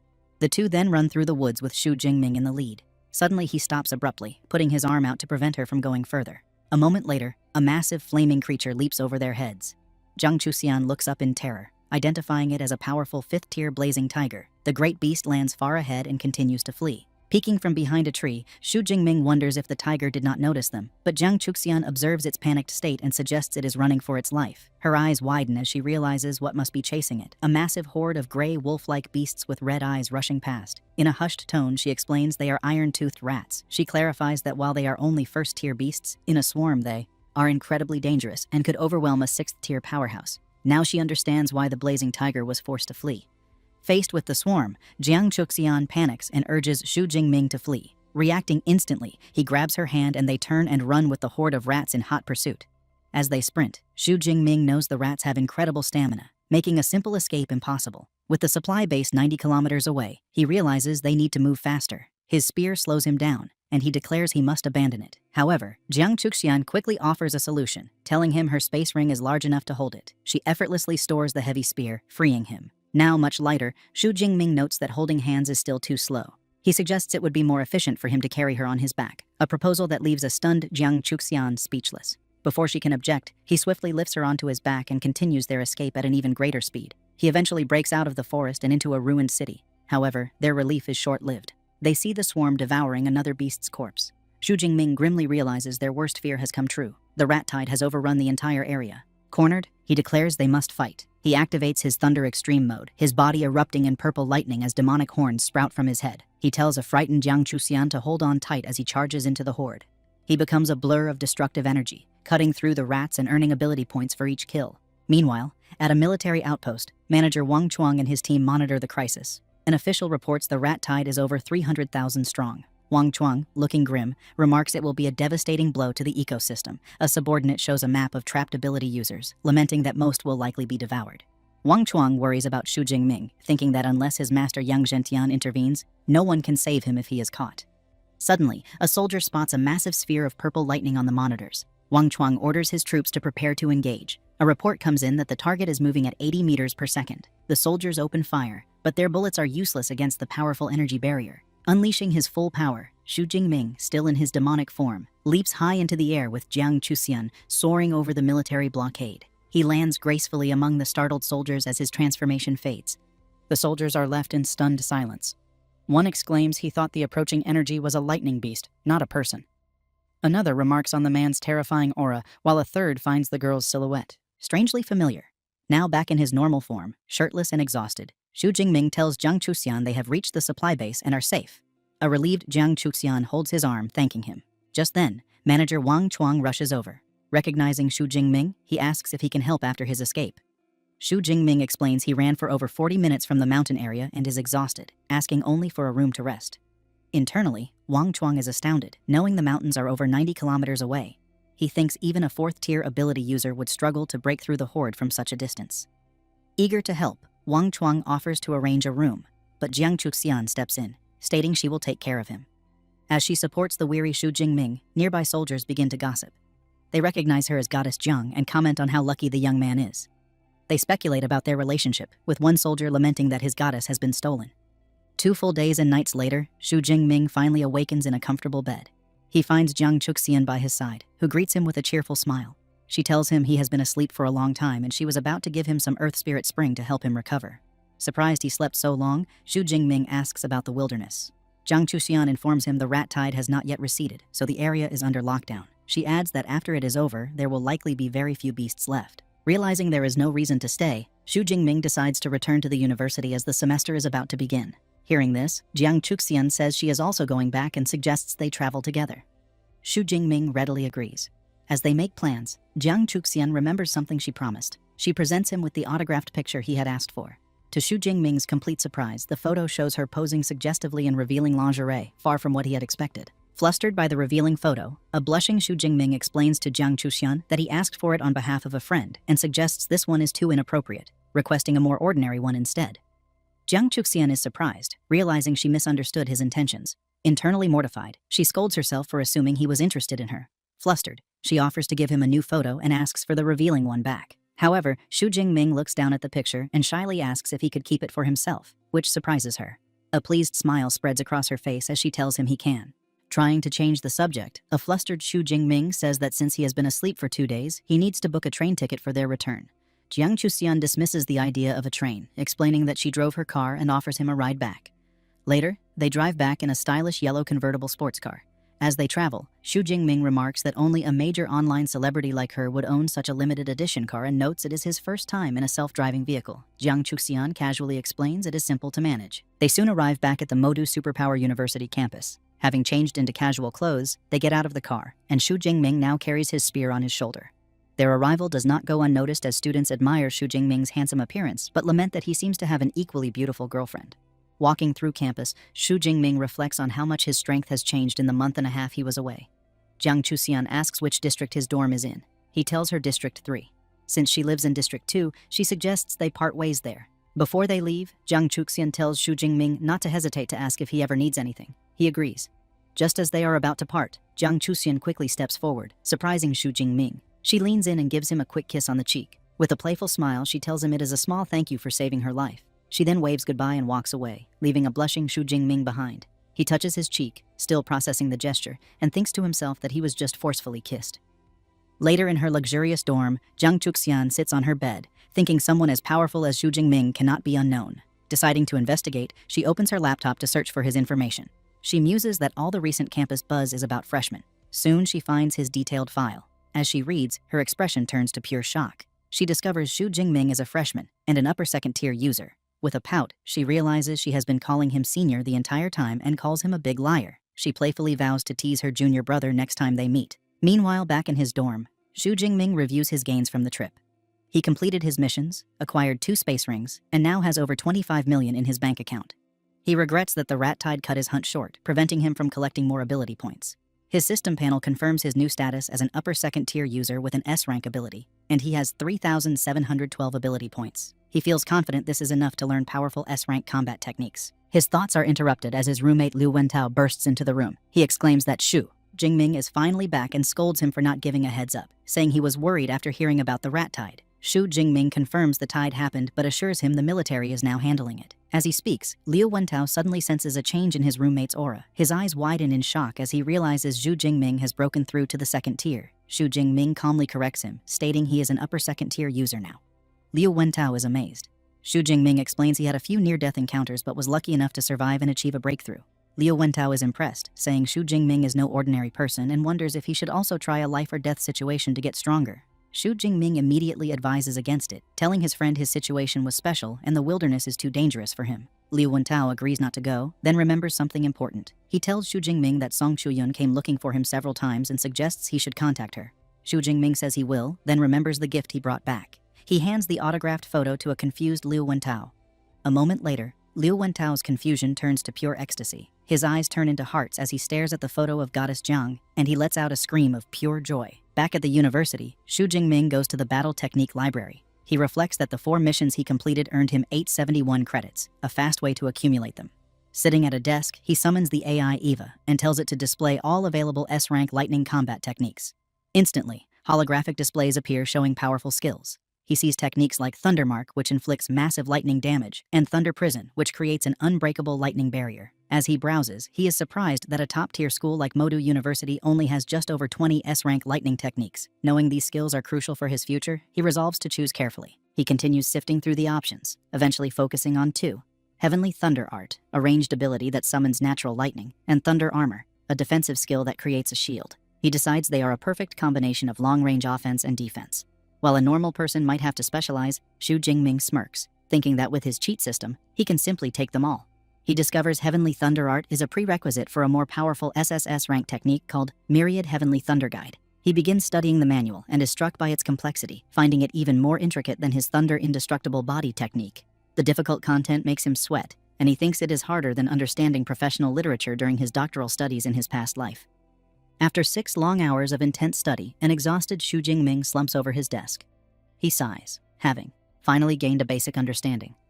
He decides that is enough manual effort and it is time for his system to take over. He clenches his fist and calls out to his system, Deep Blue, commanding it to add the points to master the skill. A massive surge of purple lightning erupts from him as the system instantly integrates the knowledge into his mind and body. The process is successful, but he is stunned by the cost. Upgrading one S-rank technique to the elementary level required a staggering 1,600 ability points. He cannot believe all the points he worked so hard to earn are only enough for these 2 skills. Just then, Eva floats over, reminding him it is 1 o'clock in the morning and he should use his time wisely. It also warns him not to use superpowers in the library. A bit sheepish, Xu Jingming agrees. Realizing it is too late to start the second equally time-consuming technique, he decides to come back another time. On the Modu University campus, a young woman jogs past a girl on a late-night run. The girl is Song Chuyun, and as she runs, she reflects on her intense training regimen.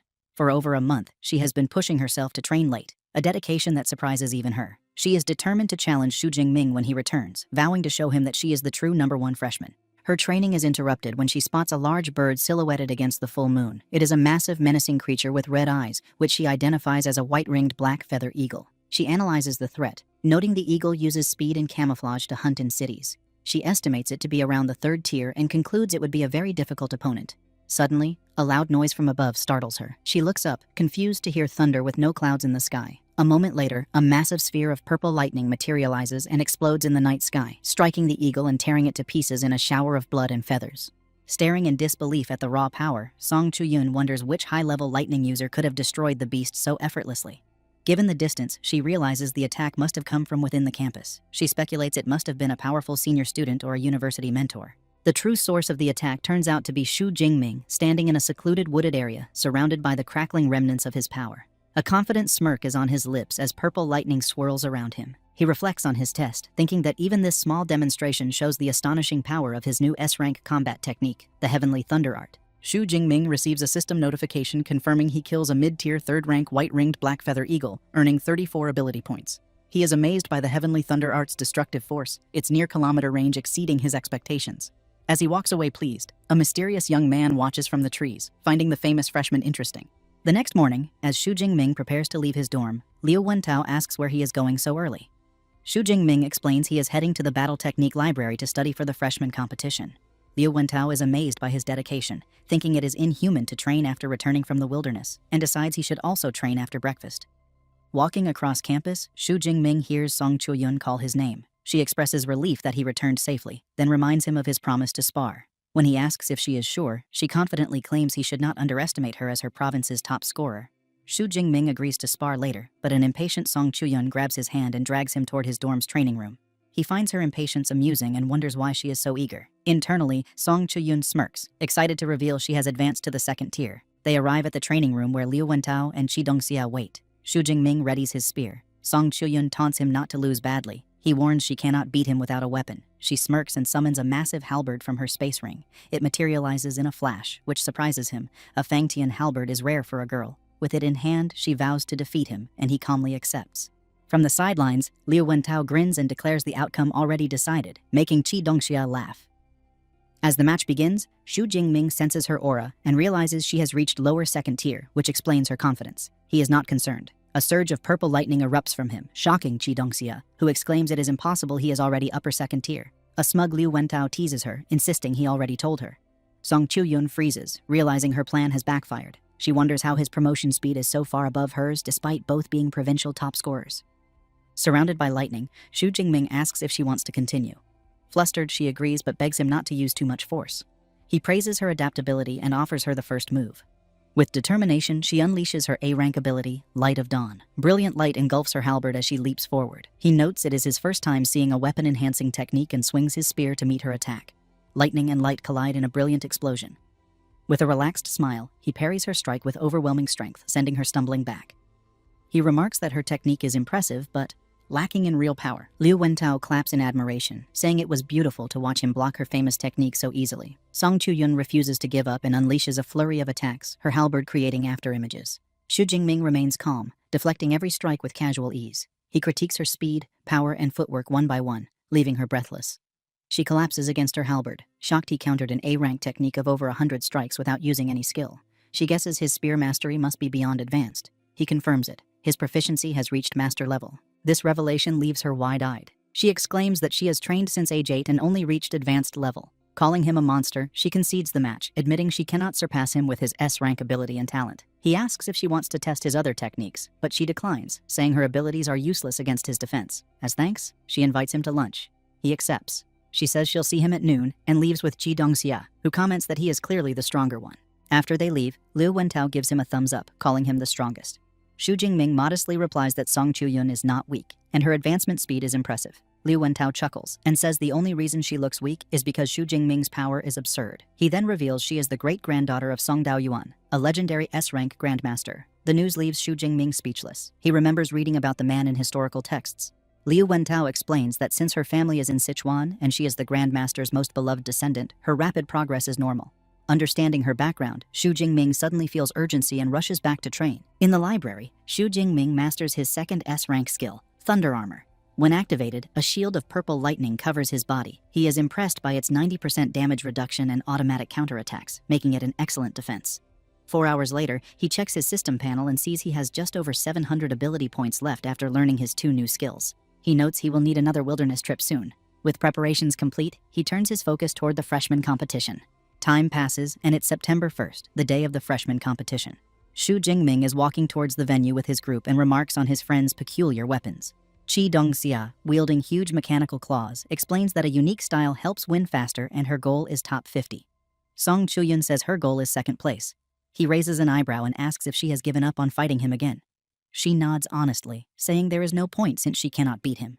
Liu Wentao brings up another strong contender, Li Chengji, Qinghai's top scorer, who has also reached second tier. Song Chuyun becomes excited to see how strong this rival is. Qi Dongxia then points forward, announcing they have arrived. They enter a massive arena. In the stands, Jiang Chuxian sits with Tang Qi. Tang Qi is surprised she is interested in the competition. Jiang Chuxian smiles and says she is here for someone she is watching closely. When asked who, she points to the entrance, saying he has just arrived. Below, Xu Jingming's group steps inside. Liu Wentao marvels at the enormous stage, wondering why the school built something so extravagant. Xu Jingming explains that his teacher told him the competition is a 100-person battle royale, so the stage must be huge. The idea of a large-scale fight excites him, and a predatory grin spreads across his face as he thinks about how interesting things are about to get. Soon, the freshmen gather on the arena floor. Liu Wentao looks up at the spectators and points out the many important figures present, including the presidents of the university's 2 most powerful clubs, the Ash Club Society and the Starfall Society. He guesses this impressive lineup is here specifically because of Xu Jingming. Xu Jingming feels surprised and asks if superpower universities even have club activities. Liu Wentao confirms they do, explaining these are combat teams, not ordinary clubs, and that their members hunt beasts, receive monthly training resources, and gain pathways into their guilds after graduation. He adds that Xu Jingming's senior, Liu Ming, is the vice president of the Ash Club Society, and says it is strange he is absent on such an important day. Xu Jingming grows concerned, remembering he has been unable to contact his senior or his master since returning. They went to the southwest, and he hopes they are safe. Meanwhile, in a private box, a subordinate reports the worsening battle situation in the southwest and suggests the president focus on more urgent matters. The president, Wei Hei of the Ash Club Society, dismisses this, stating he returned for one reason, to recruit Xu Jingming at all costs. Scanning the stands, he notices Wu Yuan of the Starfall Society and wonders why he is also here. On the other side, Wu Yuan watches the arena with a confident smirk, clearly sharing the same target. A massive glowing magic circle appears in the sky, and a magnificent balcony materializes from it and floats toward the arena. The crowd murmurs in awe, suspecting a powerful space-time ability user. A portal of golden light opens on the balcony, and an elegant woman with long brown hair steps through. Liu Wentao recognizes her as Vice Principal Ling Shuang, the guardian of the Battle Technique Library. Xu Jingming is stunned by her youthful appearance, but Liu Wentao explains powerful ability users age slowly, though she must be over 40. Standing on the floating balcony, Ling Shuang introduces herself as one of the university's 3 vice principals responsible for the Battle Technique Library. Since the principal is away, she will preside over the opening ceremony. She welcomes the students and announces that this year's freshman class has 1,024 students, including 6 provincial top scorers. She lists their ability grades: 56 A rank, 832 B rank, and 135 C and D rank. With a subtle glance, she adds there is also 1 S rank awakened student, clearly referring to Xu Jingming. Ling Shuang continues, explaining that the university distributes resources using a 5-tier rating system from D to S. The freshman competition will determine their first-year rating. Students whisper nervously, complaining that the system is unfair. Ling Shuang scoffs at the idea of fairness, and a powerful dark aura erupts from her as she demands when she ever claimed Modu University was fair. With a stern expression, she declares the school's purpose is to cultivate top-tier powerhouses, and that requires harsh competition. Her words silence the crowd. Xu Jingming, however, is unfazed, and a confident smirk appears on his face, thinking this environment suits him perfectly.